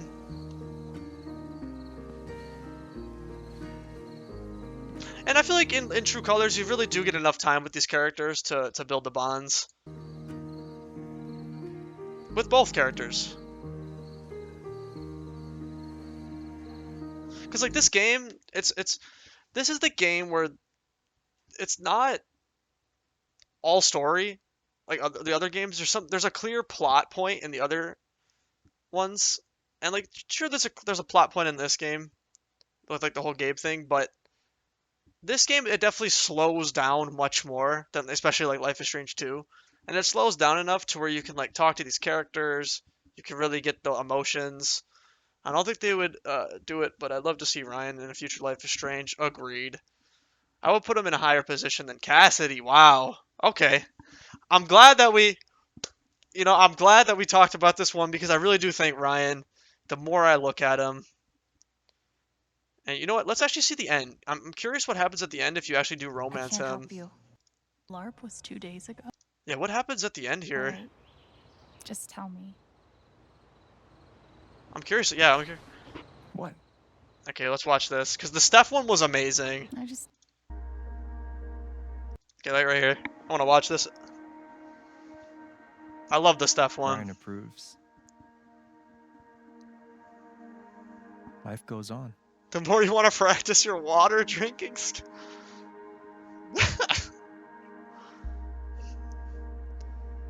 Okay, so this is where you go back to work. You settle into a routine. This is good. This is probably one of the better ending romances, yeah, in the game. And one day, with almost no warning, I got you. Steph up in Boltstown. It hurts. It's fair. She was talking about that. The only reason she stayed in the other one, we'll talk about that later. But she does offer you a going away present. Oh, she gives the job to you. That's job. crazy. Yo, take Steph, that went up on the tier list. I didn't know she does that. Steph even went higher than she could ever be. Steph, I might have to make a new tier list for Steph. Finally pay off. That's crazy. I'm just gonna say it here and now, Steph. Little by little, time does its thing. She's up there. This is good. Much like Steph's, but definitely one of the better romance endings in the game. If not second best, probably. Right? Second best romance ending? Okay, The apartment starts to feel less like they a did a really museum, good job with this, now that I look back more at like a it. home. This is like one of the better... I love how they do this with Gabe telling the story of like how it ends. Really, this is really well done. Okay, True Colors. Okay, True Colors. This is gonna put True Colors up on the tier list, honestly, for me. Hold on. Thoughts of Jed. This cannot affect the tier list though, because this is a romance tier list. That's true. I just think like this is so well done. Like this is really well done. Steph, yeah, we were gonna say that, Ritsky. Steph is... nothing can beat Steph. Someone asked that question when I was doing True Colors, and I do think Steph is by far the best romance option in Life is Strange. We'll get there. Okay, I think we're good. I'm happy. I really thought... that honestly sold me even more, because I had never seen that. That kind of sold me. That's awesome. That's awesome tier. That is awesome tier. But is it higher than Cassidy? Now that's where, oh man. I think storytelling wise, I think, which again hinders Ryan because most people picked her. That is true. I think, yeah, storytelling wise, and then also the other romance option in that game. Like, okay, yeah, Cass is the better romance option in 2. So she goes up for that compared to Ryan, because Ryan is definitely the worst choice in terms of True Colors romance options. Like, for a romance tier, Steph is just so high, there's no point of going with Ryan. But if you do want to do both and want to see both, I think Ryan is still an amazing choice. But is he higher than Cassidy? Fuck, that's hard. Okay, I gotta think about this. Negatives. Cassidy. 110% higher than Cass? Alright. Well, her competition is Finn, so it's not much effort, exactly. Yeah, I think for the game, if you're rating this based off of the game that he's in, and the romantic interest, I don't think he is as good as a romance option in his game than Cassidy is, so I think he's lower than Cassidy for that. But storytelling and writing wise, and the scenes that they give Ryan, I actually think are better than Cassidy's. Cassidy's, okay, her best scene, probably the pool, like we talked about, the swimming. Chad has a country girl. Love me my country girls. Hell yeah, brother. Hell yeah. They know how to ride. Okay, too far. Yeah. Oh. Oh god. Alright, sorry. There we go. Rita's a coomer and a gooner, and I saw Cass in a river naked. Exactly. Plus, you do get the sex scene with Cassidy, am I right? That's the only Life is Strange game where you get a sex scene, am I right? Yeah. Yeah, that's the only sex scene in Life is Strange. I think Cassidy's higher. Because if you rate the scenes, Ryan and Cassidy's. Cassidy, pool scene, Ryan's kiss scene. I think Ryan's kiss scene is better than the pool scene. So Ryan gets that. If you were to compare those two, I think Ryan's scene is better. But Cassidy's sex scene beats all of Ryan's. And then, would you have hated Ryan higher if Ryan went into it like the rabbits? Yes. No.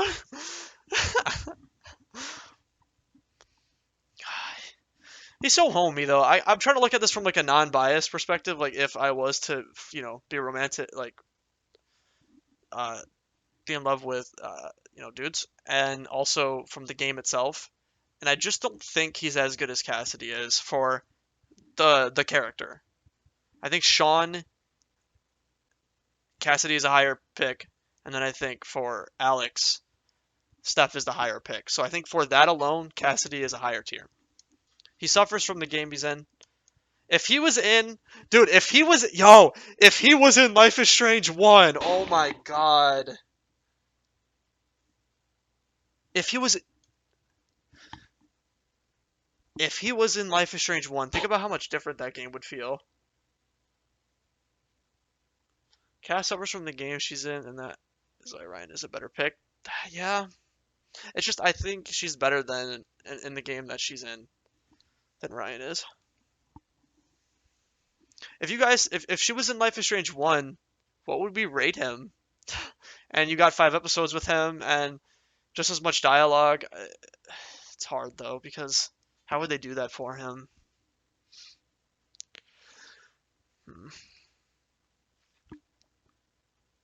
I think for now, this is what we'll leave it to. We'll come back at the end and do like a final move around. But I think for now, this is where I'm going to keep them. I'm happy with that. I just really like Cass. I don't know what it is. She didn't do anything in the game that upset me. Ryan does a lot of stuff that upset me, like a few things that upset me. Level of competition, though, if you put Cass with better opposition to choose from, would still be as good. Ryan's going against the S tier characters. Romance, true. Yeah, I see what you mean. Fuck. I like Ryan. He's a good guy. He's a good dude, actually. In a game where, in a series where all the dudes are just completely throwaway characters, he is like the only one that's not.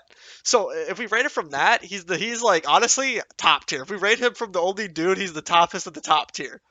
But as a character, you meet Cass for like 5 minutes in the Christmas fair, and then for one episode, which you do not really have any issue. Okay. Ryan's going against the, yeah, compared to Ryan, whom you've seen through the entire game. It's good side, bad side, who it really is. True. True. I think we see like a few bad things about Cass, right? I don't know if it's like a bad thing, but she says her moving around a lot, and I think she talks about her family a little bit, and how she was just glad to get the hell out of there and kind of left her family, I guess. But I think they were toxic, so I wish we got a little bit more into it. I think you're right. I think we get more about Ryan to the point where I think he has to be over Cass. Yep. For now, this is how we're going to leave it. So I think from what we get more from him. Damn, I'm putting a guy over Cassidy. I gotta be non-biased, though. It's easy to say Cass is amazing because Finn is such a... Yeah. Yeah, you know what? And the fact that he is the only guy character in Life is Strange romance option that is good, that puts him higher, too. So... Okay, yeah. We'll give him higher than Cass for that. He's also more human. Like, you definitely feel more of the human qualities over him than Cass. Cass is kind of just there to serve some point, even though it's really good. You still see some of her human emotion, but it's not as much as Ryan. And I think for that, in a game where romance is really important, yeah, Ryan's high. Ryan's high. We just don't really see as much as Cass. But she could be a massive bitch. Yeah, I mean, from what we know about her, probably not, because of all the choices she makes in the game that is, like, definitive. So, I wouldn't say like, you probably know she's not an ass. Because she, no matter what, will always go against Finn. And for that, I think that just makes her a good person. For that choice. To some extent. Okay, I'm happy with that. Alright, guys. My favorites. It's gonna take... Great point, Lynn. Some more of her bad traits, she might be lower, but we'll never know. Okay. Yeah, okay, I agree. Damn, that's crazy. Ryan, I didn't think Ryan would go that high. Y'all talked me into it. After watching those videos, too, that hit. That hit. Steph, okay, before we even talk about her, let's just be real here. Steph is the best romance option in Life is Strange. And why, starting from Wavelengths, she just has like some of the best positive energy, passion. Her passion is on a different level, and I love a girl with some passion. And they show her passion so much. Before the Storm, Wavelengths, True Colors. You see that shit all the time. She's the only character that actually has, like, actual... Garbo! Ah, nah, get him out of here. Mods? Mods? Mods? Wait, that is my mod. Fuck. Alright, Ritsky, I'm making you a mod this day. Hold on. Ritsky or the new Twitch mod. Get him out of here. Get that bitch out of here. That scene of her wearing the witch. Right. Oh, I can't wait to get to Steph. I mean, we're on her, but I just can't wait to watch some of these clips I have prepared. Oh, man. I had it on that, too. Okay, but let's go back. I kind of want to go into like wavelengths. Okay, first let's start with Before the Storm. The first time we see her. The only thing we know about her in Before the Storm, D&D, her passion for fantasy, all that stuff, super high. She's a nerd, which we love. We love our girls, you know, who are nerds. We love that. That's an instant in. It's a good way to start a conversation. And number one is just the passion that she gives off and the love for things she has. That is an amazing quality in a girl. She was feeling Rachel. That's true. You know what? That's a really good point. Dude, that's Ritsky. That's an amazing point because in Before the Storm, I remember she had a massive thing for Rachel, and she knows that Chloe and Rachel are talking. And as a kid, she's a kid, and she goes up to Chloe and she asks, like, "Hey, like they're kids in Before the Storm. Like they're what, like 16?" She goes up to her and she says, "You know, do you guys have a thing? And if you do, I'll back off." That's like, dude, for a 16-year-old, that's like, you know what I mean? That's just an amazing trait right there. I forgot that she did that. I forgot that she asked Chloe, like, "Do you guys got this thing? If you do, I'll back off," kind of vibe. I'll let you, you know, do your thing. That's an amazing trait, especially for someone who was 16, super young, and it shows her maturity. And maturity is an amazing thing in a woman. Damn, we're gonna talk about stuff all night. I'm ready. Kick it up. Kick it up. Oh man, Steph is great. Yeah, she was feeling Rachel. I think that was probably her first. Okay, and then we go into wavelengths, just her passion for. You know what? There is one negative about Steph though, and it is in wavelengths. I think it is important to talk about. It's not really a negative. It's just let's talk about it. So in wavelengths, Mikey. So in Before the Storm with Mikey, Mikey gets hurt, his arm, depending on one of your choices, or his leg, I think it is. And then she's there in the hospital with him all the time, playing D&D with him, an amazing trait. But yeah, in wavelengths, with all the stuff that happens to Chloe and Rachel, it definitely puts her in a place where she doesn't want to think about it anymore. She definitely has a fuck ton of PTSD from it. As you see in wavelengths, it keeps bringing it up to her in her mind, like all the stuff that happened. And for that, she does Mikey dirty. She definitely kind of like, the more she thinks, well, let's be real here. Actually, let's pull that scene up. That scene is a really good scene. We gotta watch that. We gotta watch that scene. That's probably the best scene in wavelengths. Wavelengths. Steph, Mikey scene. See if we can find this. Yeah. Yeah, Mikey was clingy. He was annoying as hell. And the first thing he mentioned was he started talking about it. When she like clearly made it, "I don't want to talk about this," he pushes it. So maybe it's not Steph's fault necessarily, but let's talk about it. Let's actually go to it. It's very important. Look, Steph, what you're feeling... This part is very important. I'm fine. In Steph's story. Let's keep playing. But the context of this is she definitely is putting Mikey off. She hasn't really talked to him in a long time, and that's one of her best friends for the longest. Just because, well, we'll talk about it. I believe Elamon was about to enter the laboratory's engine room. Sounds right.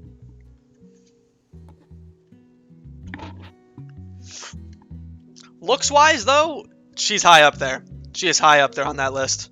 She's like a mix of Rachel and like Chloe, honestly, looks-wise. Like you should have DM for Steph this time. True. Let's just get to the important part. Screaming in fear. It's always a little different each time. Wait, I didn't know about. I forgot about that. Let's watch this. I've watched my mom die 1,000 times in my mind, running into the basement, grabbing her rosary beads, screaming in fear. It's always a little different each time. The differences are the fucking worst. Definitely got some PTSD, but I really want to get to this important part. Next week is the... Here it is. When he brings it up. That's the thing. 1 year. I was thinking Why don't you come? Do not play D&D, but I can It'll imagine be- being a perma DM being dull well, after you a know, while. Oh, it'd be a lot of work. It'll be fucking horrible, but maybe a little less horrible if we're both there. Yeah. Let's see though. That Let's see if we sounds can good. count this as a negative trait of hers. Why are you doing Or is this? it maybe Mikey's fault? I Yeah. said we could stop. No, I mean, why are you doing this? I ghosted you. Again. When I ghost people, they go away. That's how it works. I don't think this is a negative. I think she's just hurt. But you didn't. Why? Reasonable. Why do you think?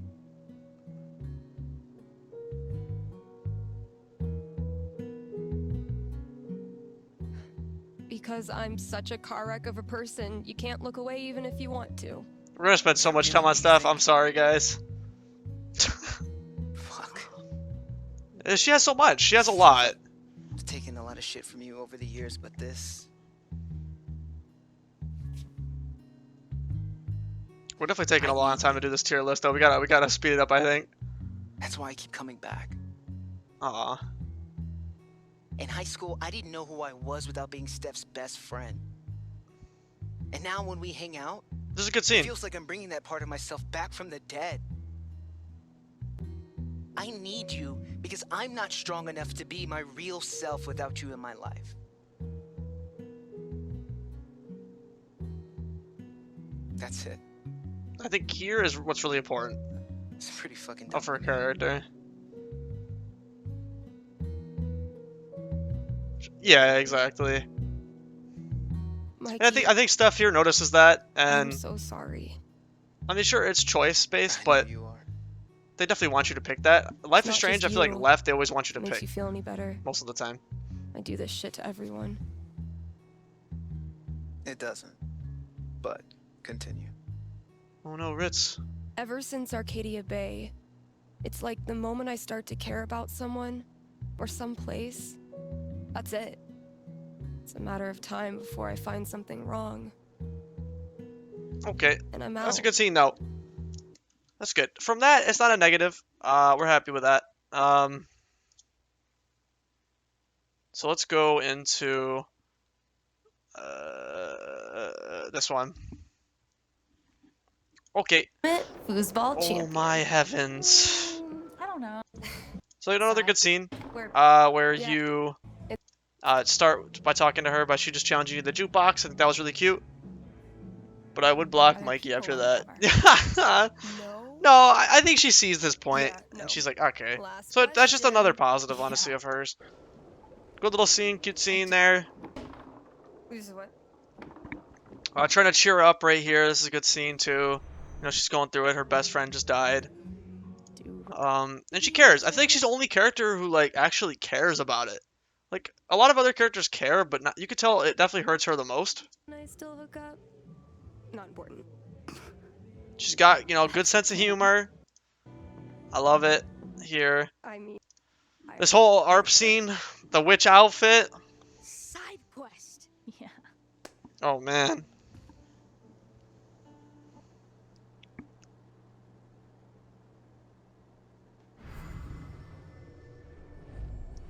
after the show tonight, Just a lot of emotion, and honestly, there's nothing bad about her. mysteriously. Only extremely positive. And the amount of time you get to spend with her, Speaking of, it's just. All right, let's watch the scene though. Let's watch the scene. and I guess I wonder if The you thought scene, about what you one of the best Life is Strange romance scenes. My opinion. I mean, obviously, I like you. Mikey has relegated himself to being a friend, then to me continue their friendship is enabling further. True. Come on, this is a good scene. Kiss me, kiss me, kiss me, kiss me. I'll do like, well, I'll start doing like a recap from now on, like once we actually get to the character where we're putting them. That's a good scene. Come on, this is definitely the best romance scene in Life is Strange. For Mikey's own sake, I would stop that friendship. Yeah. I think Come on, that like the same thing with Ryan. She's nervous. It shows the blue or the purple. Nervous, you know it. The music, the scenery, the fact that she stays here for you. Okay. Come on. She's all in. She stands up to you at the end, I think, pretty much no matter what. Happens. But one day This you is look cute too, the around ending. and find that you have transformed this place. It's interesting to Just as see much the as it has contrast of her transformed and you. Ryan. Both are nervous, but one is nervous because she's waiting for it to happen, while the Ryan is... Which really fits. Agreed. Damn, yeah, The y'all's most really... extraordinary thing of Doing all, this again? I'm glad we did, because it really sold just me how on real Ryan. it feels. Really sold me on Ryan. I'm honestly really glad we You did don't that, question it. because You don't doubt it. maybe I The replay the wonder game, that might have been. do Ryan's, even though we It's not watched most of life. it. The life you fought so hard to have. And for the first time True in your Colors life, really Red, grew on me as an older adult. you just live. Really grew on me. Thank you. This game is Don't this rush game is this game is good. You really This think I'll game is good. transform Haven? This game is Of course, good. you I already feel like people have. hate on it, but it's a good game. The romances carry it like crazy. I said that's from like when I first played it. Steph carries this game crazy hard. And it's even with Ryan. It just feels like they really went all out for the romance in this game, and I love that. Gabe too, amazing character. We're not talking about the games yet, but damn. I always loved True Colors since I played it. I'll always defend. I agree. I'm gonna start defending it more. This game was beautiful. I just look back to it because I think this game might relate to me the most where I'm at right now in life. Just trying to find a place that means something to me. Damn, we'll get to that when we get to the games, but I think this game just truly is where I'm at in life right now.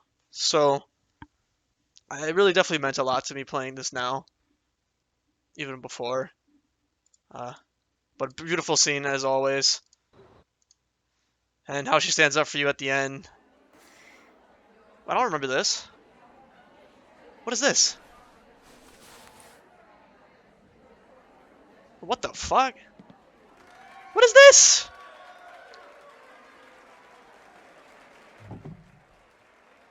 I do not remember this.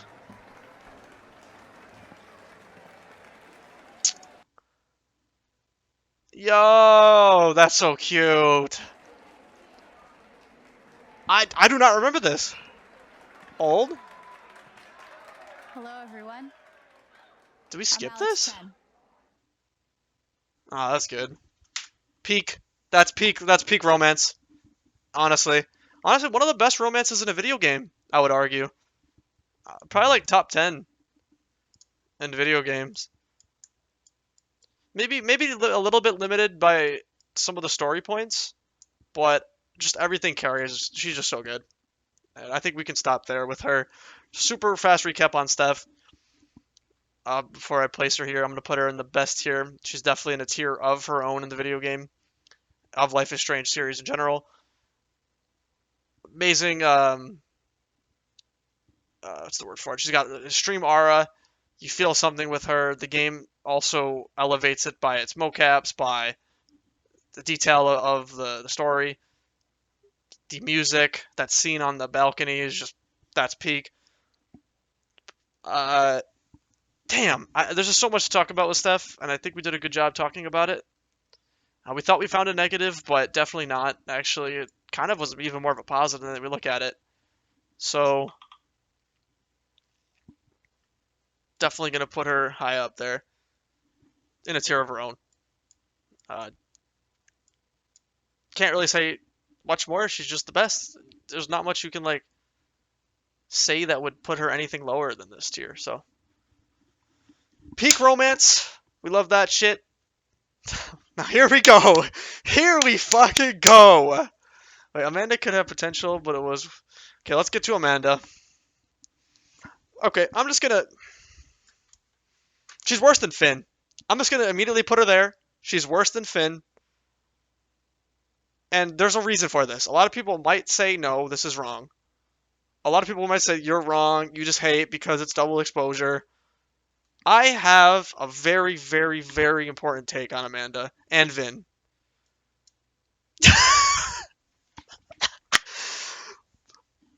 Vin is the bottom of the fucking list. Honestly, I might make a tier list just for him.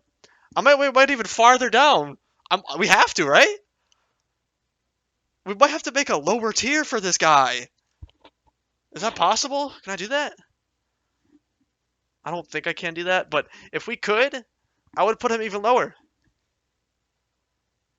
He's way worse than Finn. Way worse. We'll talk about it. Okay, starting with Amanda though. We gotta start with Amanda. This is where things get really interesting. Okay, let's actually. I think we do both of them together. No, that's unfair. Let's not do that. That's wrong.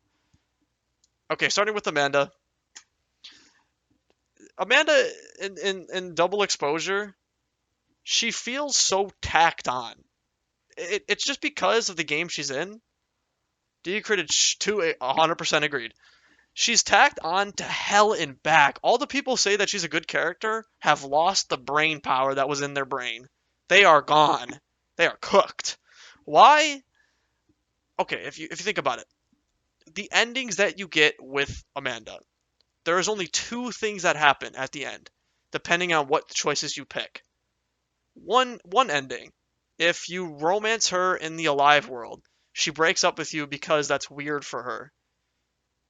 She says, like, it's weird for me that you were in this relationship with me, even though I was in a different world. I kind of get it, but it's so badly done, and she's so tacked on, and it's just dumb. At least she's there for the episodes. Not really. Like, it pissed me off. I'm not gonna lie. Her being in the game pissed me the hell off. It's worse than Warren. Way worse than Warren. Why? Because when my first playthrough, Chloe was still alive, and it feels like a freaking disgrace that she's in the game, always constantly in your face. The game is like, you should be romancing this character. You should be romancing this character. I don't want to romance this dull fucking saltine cracker. She is boring as hell. She's mean to Max like all the fucking time. She's always making fun of Max, calling her like nerdy, saying bad shit about her, kind of roasting her a little bit. She roasts Max like all the time. And the ending she has, both of them, you don't end up with her. She's either, it could be the game's fault, but she's either pissed that you dated her in the alive world, so she's like, alright, I'm out. And then the second one, she says she's dodged a bullet, not dating you. What the fuck does that mean? What does that mean? What do you mean you dodged a bullet? Both endings with her, you don't end up with her. Like, why did I spend my time doing this with her? When both endings, you don't end up with her. She's boring as hell. She's stale. It's just, I think she's garbled because, let's get into it. Let's get into some of the videos.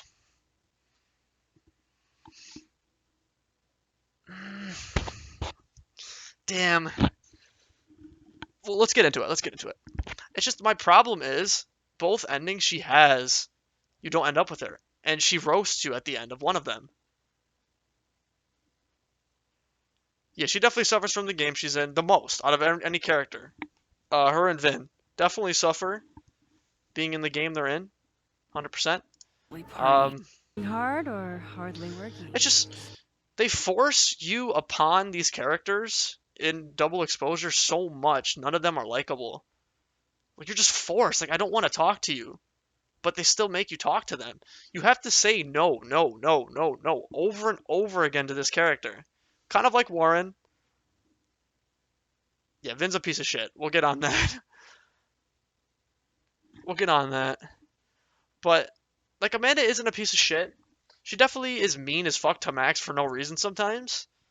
And in the one ending where you don't date her in the alive world or the dead world, and you try to still romance her, I think she just says she dodged a bullet and is happy that she didn't end up dating you. What the fuck? Alright, let's keep watching. You cosplaying as a boomer dad today? How is this a good romance, Tom, if you don't end up with her in the end? It's pointless. At least, like, Chloe and all of them, there's a journey you go with that character. And it feels like you are with them for a long time. Amanda, you get, like, 2 scenes with the fucking character. And it's all shit. Okay, the fake ARP scene. What in the hell wannabe Steph character bullshit was that? Let's get into that. Hey, you said it first. That's the most scuffed version of Steph I ever seen. Old sport is more my style anyway. Like, I guess it could...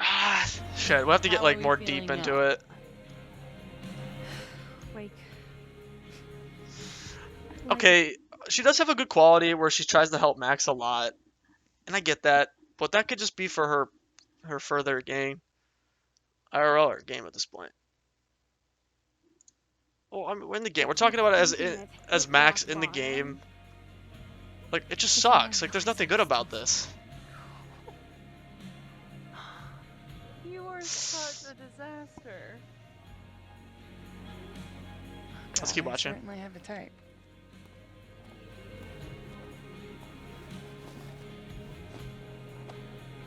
Who are you thinking? What are you guys thinking? Drink. Besides Tommy? Let's hang. Are you guys thinking she's below Warren?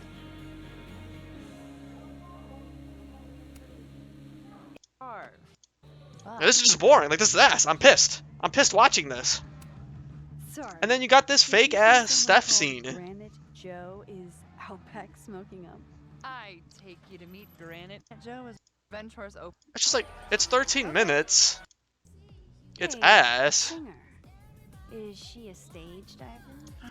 It's just like Amanda is so poorly written. She's worse written than Warren. She's definitely way worse written than Warren. I mean, It's just so because the much game as she's you in, call but it she's for the definitely very written right worse than stage, Warren. Sure. She sets her guitar down and takes a running leap towards the crowd. This part's pointless. All this is pointless. At least Warren, like, there'd be an end to it. Imagine what the real Revenge Horse show's gonna be. At least Warren, you'd get a happy ending, technically. It's been a buck wild day. But At least you get a happy ending with him, to some extent. I don't know. Maybe tomorrow night. This is basically LS2 all over again, but unlike LS2, she's basically in every episode in the writing. Exactly. She's in 5 episodes, but she only has 13 minutes in a romance. Just boring. Like, let's watch the kiss scene. Let's rate the kiss scene. For emotionally unavailable women. That's a roast.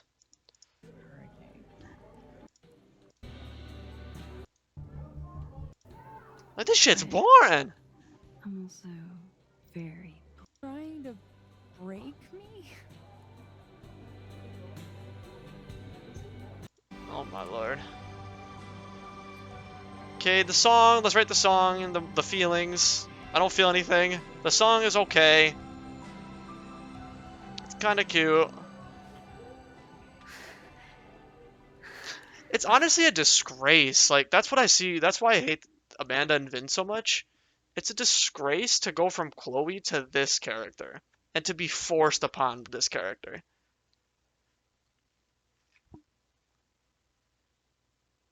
What if Max wasn't dealing with all that shiz?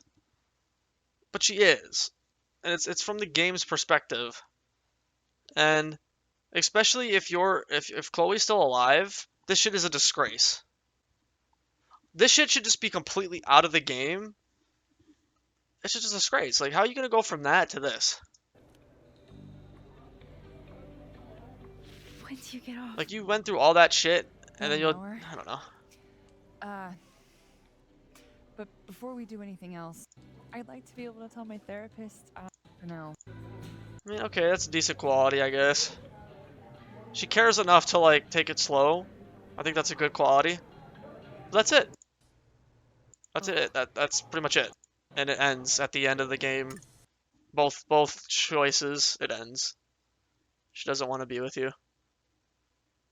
Yeah, because I looked up, Lynn, I looked up the other ending if you were to not romance her in the alive world, and it's the same thing. You just don't end up with her. But try to romance her in the dead world only. She kind of just roasts you at the end for it. If I wasn't maximally interested in someone was interested in me, basically dumped me because of uncontrollable events in my life, I would be dead. Yeah, that's what I'm saying. Just dumb, and like kind of make fun of you for it too. Like she really does make fun of you for it, which is crazy work. Like throughout the whole game, she kind of just like hint roasts you. Oh, then I fight us away back. I don't know. Just really bad writing she suffers from. Honestly, I'd rather date Warren. I'd rather date Warren. At least his ending makes sense. Put her ahead of Finn.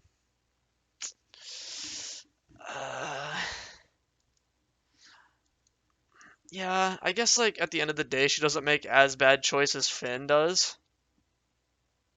Finn definitely makes a really bad choice. He has a redemption at the end, but yeah, she's still Garbo. But I do agree. I think she's a little better than Finn. I think this is correct. I just think she's in such a bad game where it can't even. She's in a game that's flawed writing so much where it's not interesting, and I don't care. That's the problem with her. Did put at least Amanda. Yeah, that's true. Exactly. She did not put a child in danger, so I think she would be over Finn. And like, you can get some happiness from her, I guess, to some extent, as a romance option in the game. As a romantic interest, though, she's garbage. Like, I don't care. I don't care. We romanced her in the last one we played, and it was so fucking. It was just, like, why? Why did I do that? Studio behind. It just was pointless. It was pointless. I just wasted my time. I feel like Warren would actually be less of a waste of time.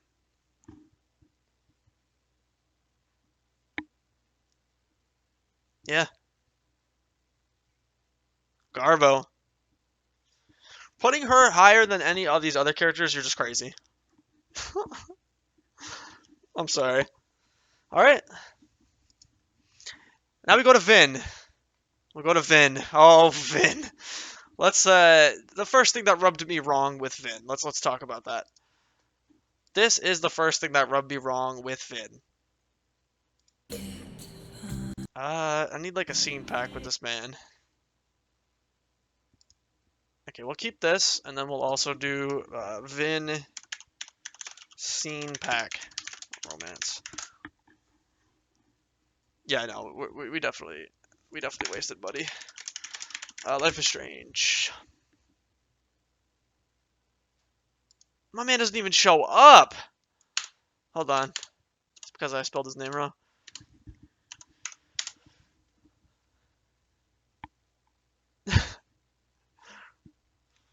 There's like nothing. Okay, this is probably the one I'm looking for. Yeah. Okay. He's hostile. The first thing he says to her really pissed me off and rubbed me wrong about him. I'm really sorry about Safi. I don't know. Like the part he sells her, where is it? It's right. I should have had this pulled up, but The audience wasn't impressed. That's how you know it wasn't us. Besides, how right here. Cow skull? Yeah, right here, right here. Too Plus, he threw the cow skull through Safi's. You. Here we go. Here we go. This part. This part rubbed me What wrong. can I do you for? There are a few field are not one of What of those do you have? Safi, Max, this. Here it is. Here it is. Right. Come on. This scene. Illicit day drinking with your coworkers is sexy. That's wild, then. Be sexy, Max. He's definitely the playboy. You know what I mean? The bad guy, the playboy. It's just telling Max be sexy is just a disgrace to the character. Max has been through way too much shit to have this character as a romance option. This is a disgrace.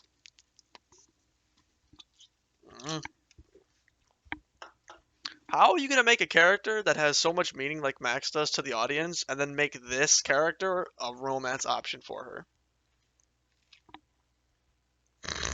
When he just told her to be sexy. Well. Thanks. Because he is a player. It's just a disgrace. Like, this whole game is, honestly, that's why we'll talk about Double Exposure later. This game is kind of just a disgrace to the IP. Playing calendar It's Tetris? just, to Max. This game Going is through off really the dirty boss's to face, Max.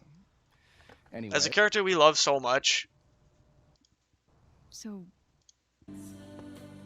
It's just like the options she has in this are so bad. But allows you, exactly. He also, yeah, he literally is in love with. It's just boring. Like, why would I do this? Like, I guess maybe people who are just trying to like smash. I guess. I blame Vin. But as a romance option in this game, as a romantic interest, I'm just not interested. She's just awkward. Weird. You hitting that? Like, We're just friends. All right. that's all right. wild then. One. Alright, let's watch the kiss scene. We gotta watch the kiss scene. I'm sorry. I had to put y'all through this. Wait, what did it say? Wait, what did it say? Well, hold on. It said some shit, though. We gotta see what that said.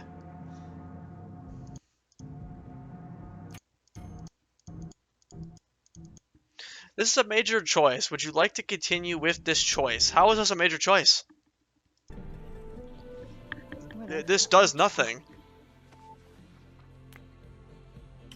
That looked kind of weird. I don't know. I don't like that.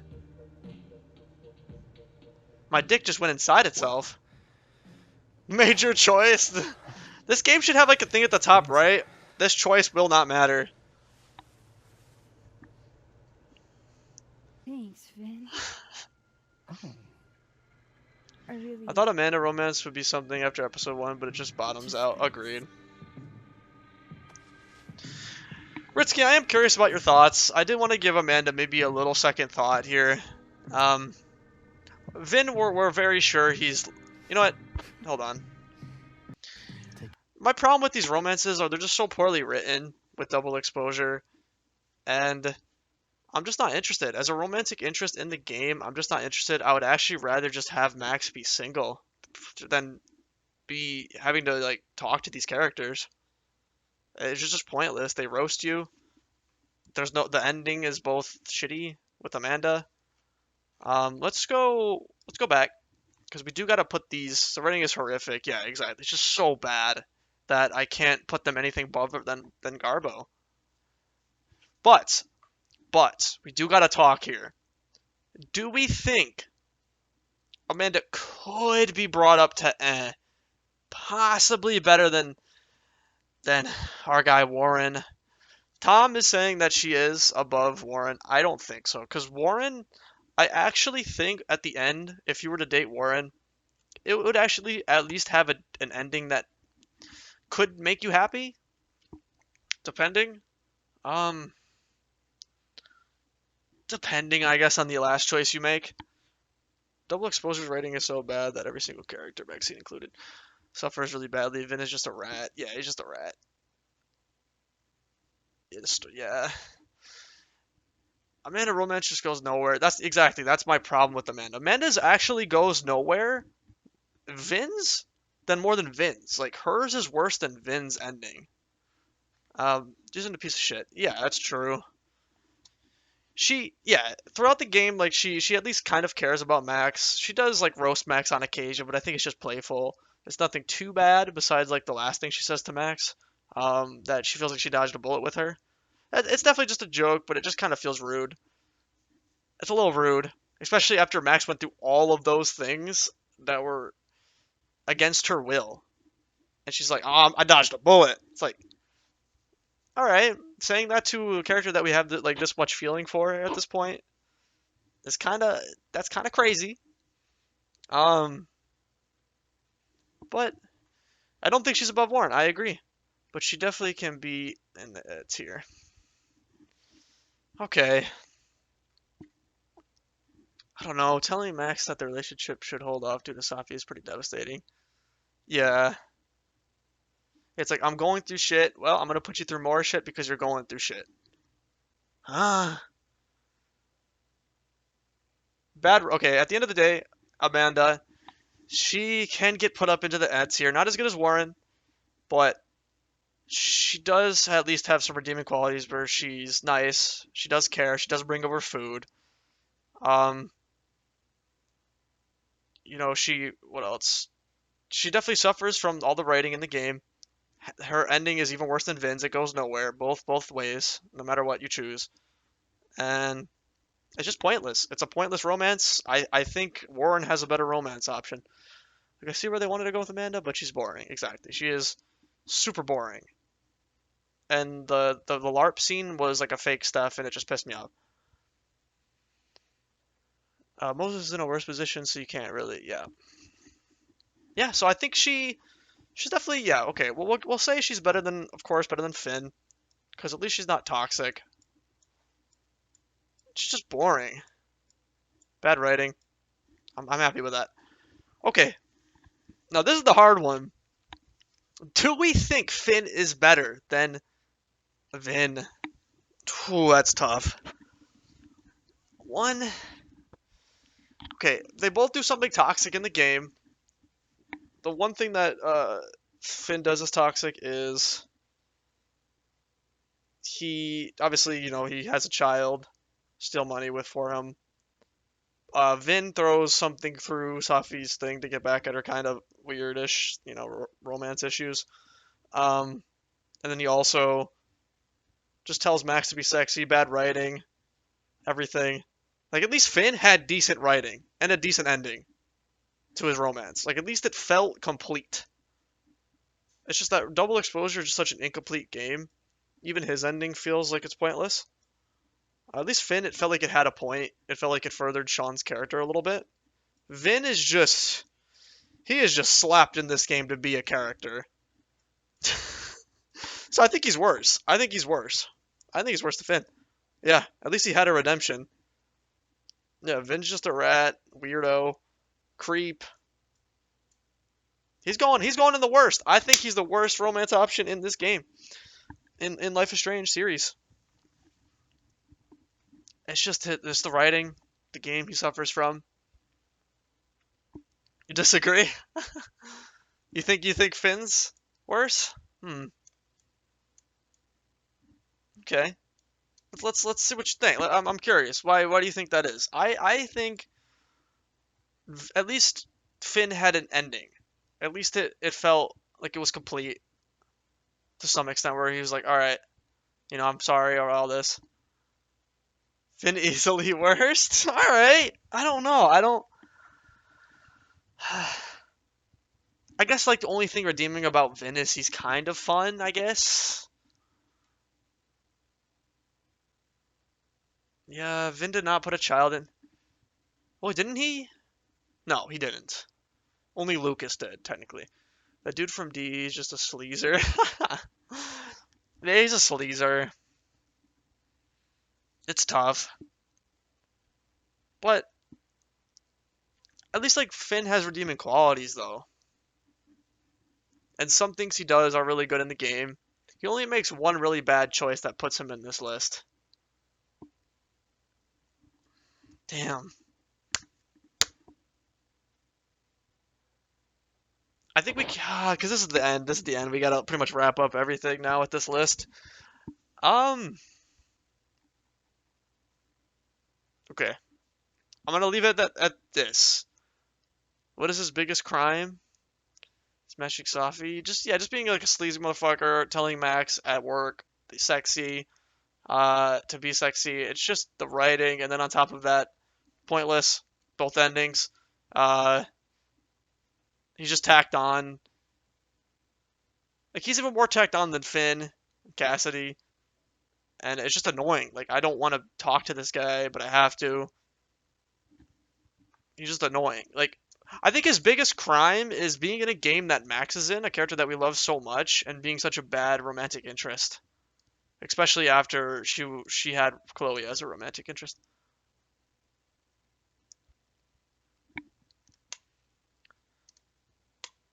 Using a kid, though, to get money. Fuck. This is tough now. This was I knew was gonna be tough.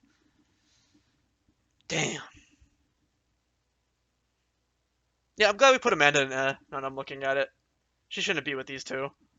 Yeah. She shouldn't be with these two no matter what.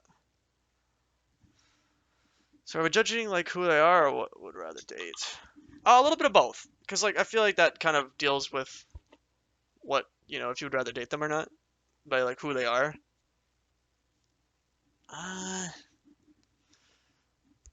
Shit. It's like a good quality medium. Would I rather date Vin though than Finn?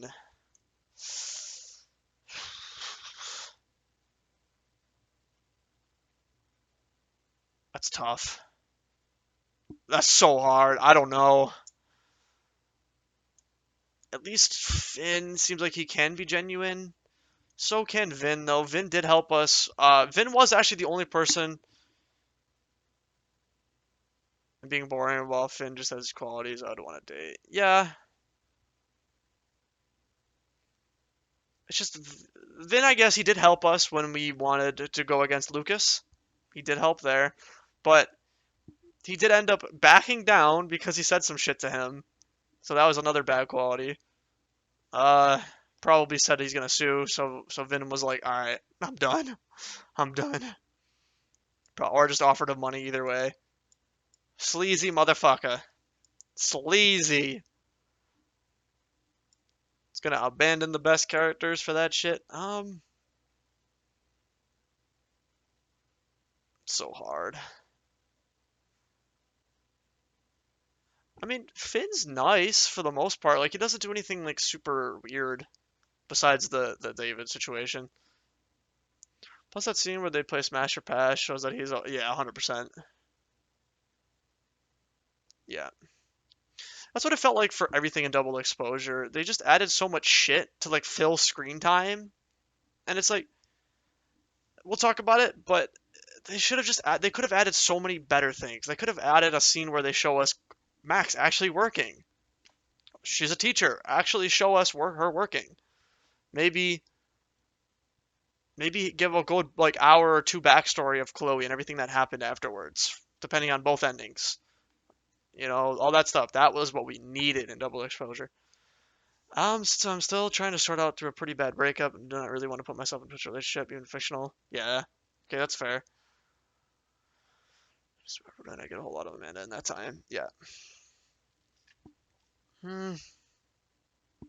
Yeah, that choice really kills Finn as a character. Fuck. I just don't think he's that bad. Besides that one choice, which he kind of like makes up for at the end. He doesn't make up for it, but like you could tell he genuinely cares about it and felt bad about the situation. It's just that one choice he makes, and the only one episode of character development that maybe brings him down a little bit. Because at least Vin does get like 4 or 5 episodes of back and forth, even if it's nothing and just boring as hell. Dating wise, he would probably be the better choice as a romantic interest in the video game. Finn as a person who may not be that bad, but this is a decent human tier list. Yeah. Fuck. Okay. Last thing for all of us. I wish Tom was here, because Tom would actually be able to give me a proper...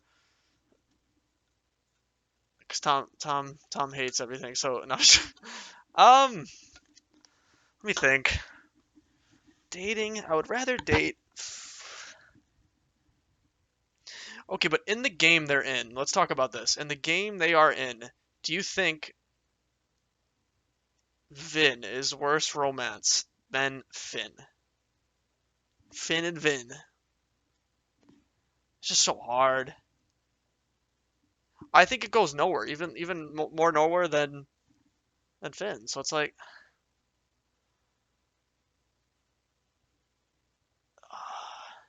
I guess we have to wait for the next game, right? To really, the next game can really solidify this character, but we just didn't get enough of, like, even though there's 5 episodes of this character. All right, I think this is good for now. That choice really killed him as a character. Yeah, it just bothers us. Agreed. Especially after he knows how much we... Okay, yeah, especially how he knows how much we care about Daniel and how we've done all of this for Daniel. And I'm sure he can put the pieces together on probably what happened and why we're in the situation we're in, and he still does that shit. Even if you romance him. That's fucked. That is fucked. Yeah, I don't think even Vin would do that. I actually do not think Vin would do that. You know what? If I look at it like that, that choice was everything, and I don't think Vin would do that. So, yeah, I think Vin might be a little better. Just a sleazer, but I think at the end of the day, he wouldn't do that kind of dumb shit. That is a valid list. Okay, sorry. One last thing. We gotta wrap this up. Yeah, I've been taking way too fucking long. That shouldn't have taken that long. It'll be a lot faster for the game tier list. Do we do Lila? Do we do honorable mention Lila? Do we do honorable mentions Lila? I did add her just in case you wanted to do her. Even though she's not really a romance. Do we do her? You love Lila? I do like Lila too. Good best friend. Yeah, I think we can't do her as a romance. But if you were saying, like, as a friend character, she's definitely way up there. But as a romance, you can't. Because it's just, you don't get any romance options with her. But if you're talking like a character herself, she's up top. But y'all, we did it for romantic interests. That was an S tier, ride or die. Agreed. As a friend, top of the top. As a romance interest, we can't really rate her because she's just not one in the game. But I did want to put her in here just to say, like, if they did give her a romance interest, she'd be super top tier. If they actually put some, like, maybe an episode into her, maybe they make it 6 episodes and put, like, an episode into her at, like, the end, where, depending on your ending, you get, like, a whole episode with her. She could be high. Even though it was only an episode, she could be high. But she is a ride or die. There for Sean no matter what. And Daniel. She would, yeah. If she was, she's super high tier. And she meets up with Sean. Exactly. That scene is honestly so cute. I had it yesterday when I was going to do the tier list, because I was going to do them yesterday. But I lost that scene of them too. But that scene was just so good. Where she goes up to him, hugs him. After all that. And, So I think this is perfect, guys. I think we did a fantastic job. Good shit, y'all. This is perfect. So last ending. Steph, best Life is Strange character romance by far. Ryan second. Wow. Holy shit. I never thought we'd put Ryan. People would hate us if they saw this. I don't know. I think we did a fantastic job. If we're talking romantic interest in the video game and being older, being more adult, actually understanding how relationships work, actually, thinking about things, not just our emotions quick. I think this is the best tier list that we could have done. It's definitely going to be controversial if people see this character in this list, but I think we did a fantastic job. Good shit, y'all. Yeah, Ryan spiked up for me. It's just the game he's in. True Colors does such a beautiful job with the romance, and it's probably because the whole game's about feeling. So I think that game, they definitely benefit from being in that game, and it's just, that game is really good. Doing this tier list definitely moved up that game on the tier list for me. It's almost like the writing is super important part of the story. Yeah. And they do a fantastic job writing their love story. Whoever wrote the love story for Steph, my God, they cooked. Same with Ryan, really good. Cassidy's very good. And then you get to these characters where there's definitely some cracks that show once you get older and understand how relationships work. And then you really get down to bad characters and just pointless writing, pointless characters. And then an actual character who makes one of the worst decisions in a Life is Strange game, who happens to be a romance interest, which is why he is at the bottom. I think that's perfect, y'all. I think this is the adult tier list. This is the adult tier list. No. I feel conflicted about Reed streaming double. We're going to get to Double Exposure. I can't wait to talk about that game. But, yeah, y'all. This is fantastic. We didn't let nostalgia get a hold of us. And I think that's really because we replayed this game. We went through it together. Much more adults now. Like, if nostalgia was a thing, we'd put Chloe super high, Rachel super high, you know? Put Ryan at the bottom just because, like, people don't like these characters because they're not Chloe. I feel like so many people write off these games because it doesn't have Chloe in them, and that really pisses me off. On one hand, I'm happy I was there to support Ruben. On the other hand, the writing was so awful. Poor Double Exposure. I think they'll bring it around. I think there's a chance that they can really fix it. We'll talk about that. But, alright, y'all, let's wrap this one up. I'm sorry it's taking so long. We'll try to make this other tier list super fast, considering it should be. It's only it's like 6 things. So we'll make it fast-ish. Or do we hold this one off? I say we just do it. We could hold it off.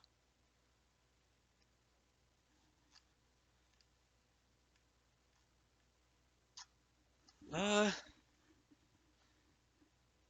I really like, I think we did a fantastic job with this.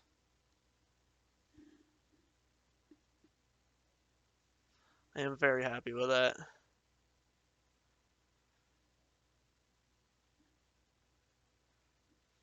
Maybe I'll do like, I should probably change this to actually felt something to take that off that, and then like in this tier list it would be like actually felt something. Because like once you get up to this point, you really do feel something.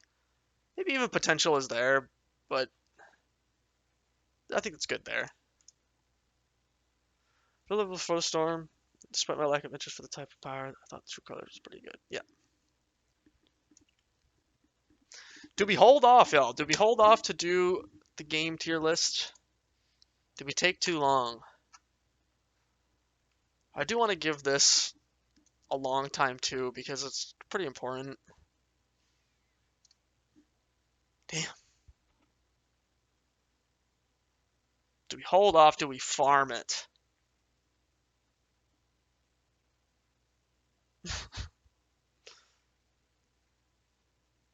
Double expo. I don't know. We might hold off. We might hold off here. Just because I think we really got to give at least a few hours to this. And we already took 2 hours or so to do the freaking romance tier list.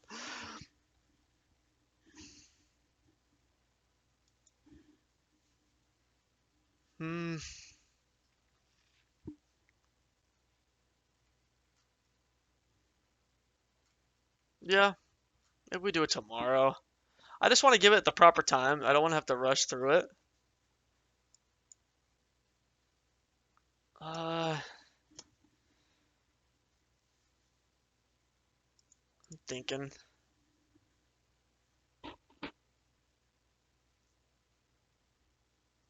I mean, I could definitely go till 3. I don't mind. One sec.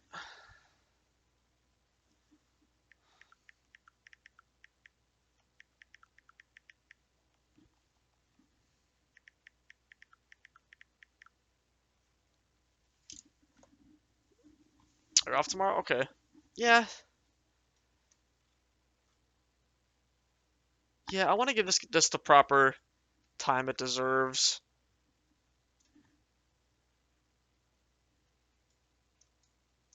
Like at least an hour. Fuck it, we have all the emotions in us. I think we do it, right? Because we just got done with that one tier list, which definitely swayed some of our opinions. And I think we should just do it, because we were coming off on it. Alright. We'll rock it out in an hour. Actually, how sleepy?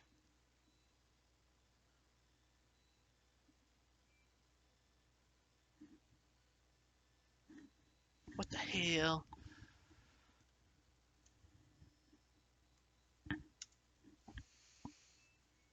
Have a few hours? Yo, thanks for the follow. That's definitely a bot. Well, peace out, bot. Going edgy. I gotta get my hair cut.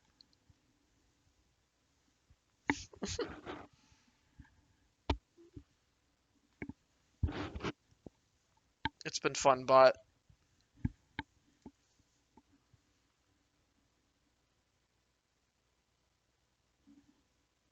That's a good tier list, though. Definitely gonna post this one out.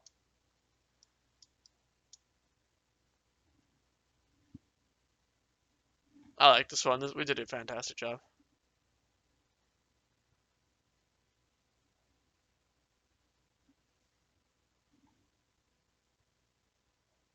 Yo, what's going on, Panda? Oh, it's definitely a bot, too. No one enjoys my stream. I'm sorry, Panda. You outed yourself. That's impossible. Yes, it's a bot. Guaranteed. See? No one enjoys my streams, Panda. Fuck you, bro. I know you're lying.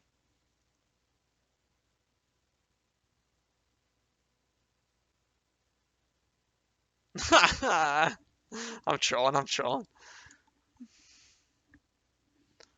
Oh, man. Do we do another one for the memes? The dreams. I'm down. Oh, I'm about to leak some shit. Whoops. I shouldn't have this on this side. I'm trolling, Lynn. Let's see. Dum, dum, dum, dum, dum.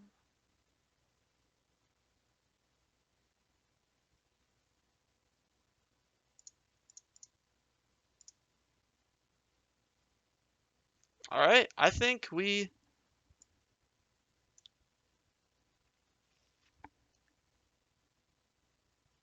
Yeah, it's definitely a bot. Fucking bots, man.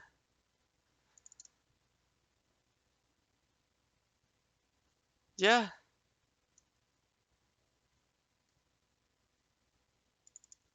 All right. Yeah, I think we stop. That was 3 hours. That's long. It's already 1 a.m.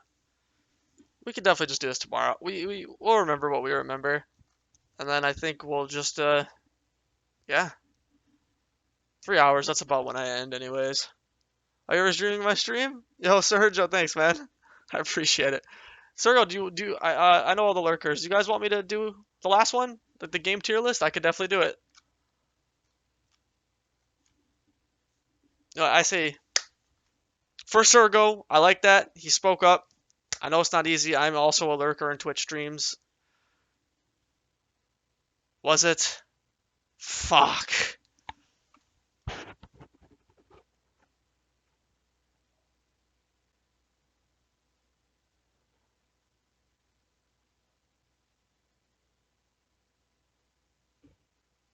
Well, it's been a fun stream, everybody.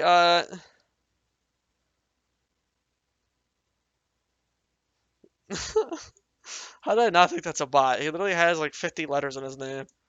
God damn it. This hurts.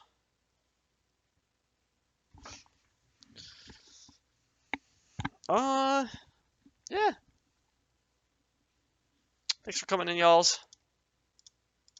W tier list. I feel pretty happy about that. I'm gonna try to post this out. I'm gonna try to get I'm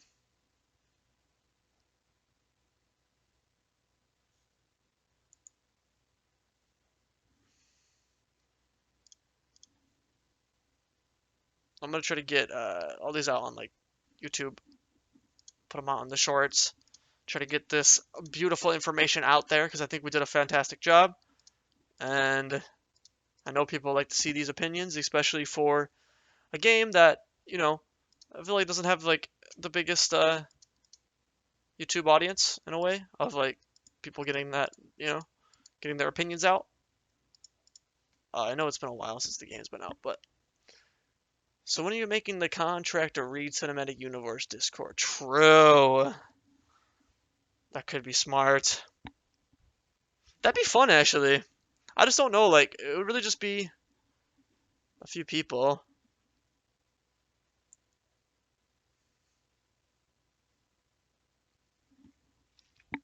Hmm.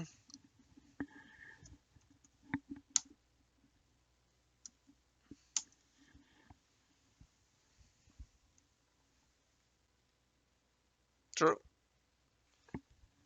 Do gotta grow. Yeah, I think that's a good stopping point.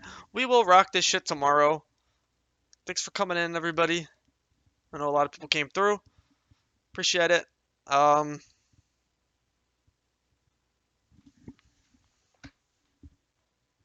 Thanks for coming in. Thanks for helping out with the tier lists. I definitely got swayed a little bit, and I'm pretty happy I did, because I wouldn't have put Ryan up this high if we didn't actually take time with him and see his side, and I wouldn't have put these two this low. But I honestly think when you actually do sit there and look at the relationship with the character, they definitely have their cracks and they're toxic. So I think we did a great job. Have a good night. Tomorrow we'll finish this up. We'll do the game tier list tomorrow, the big boy. It's been fun. Have a good night. Peace out.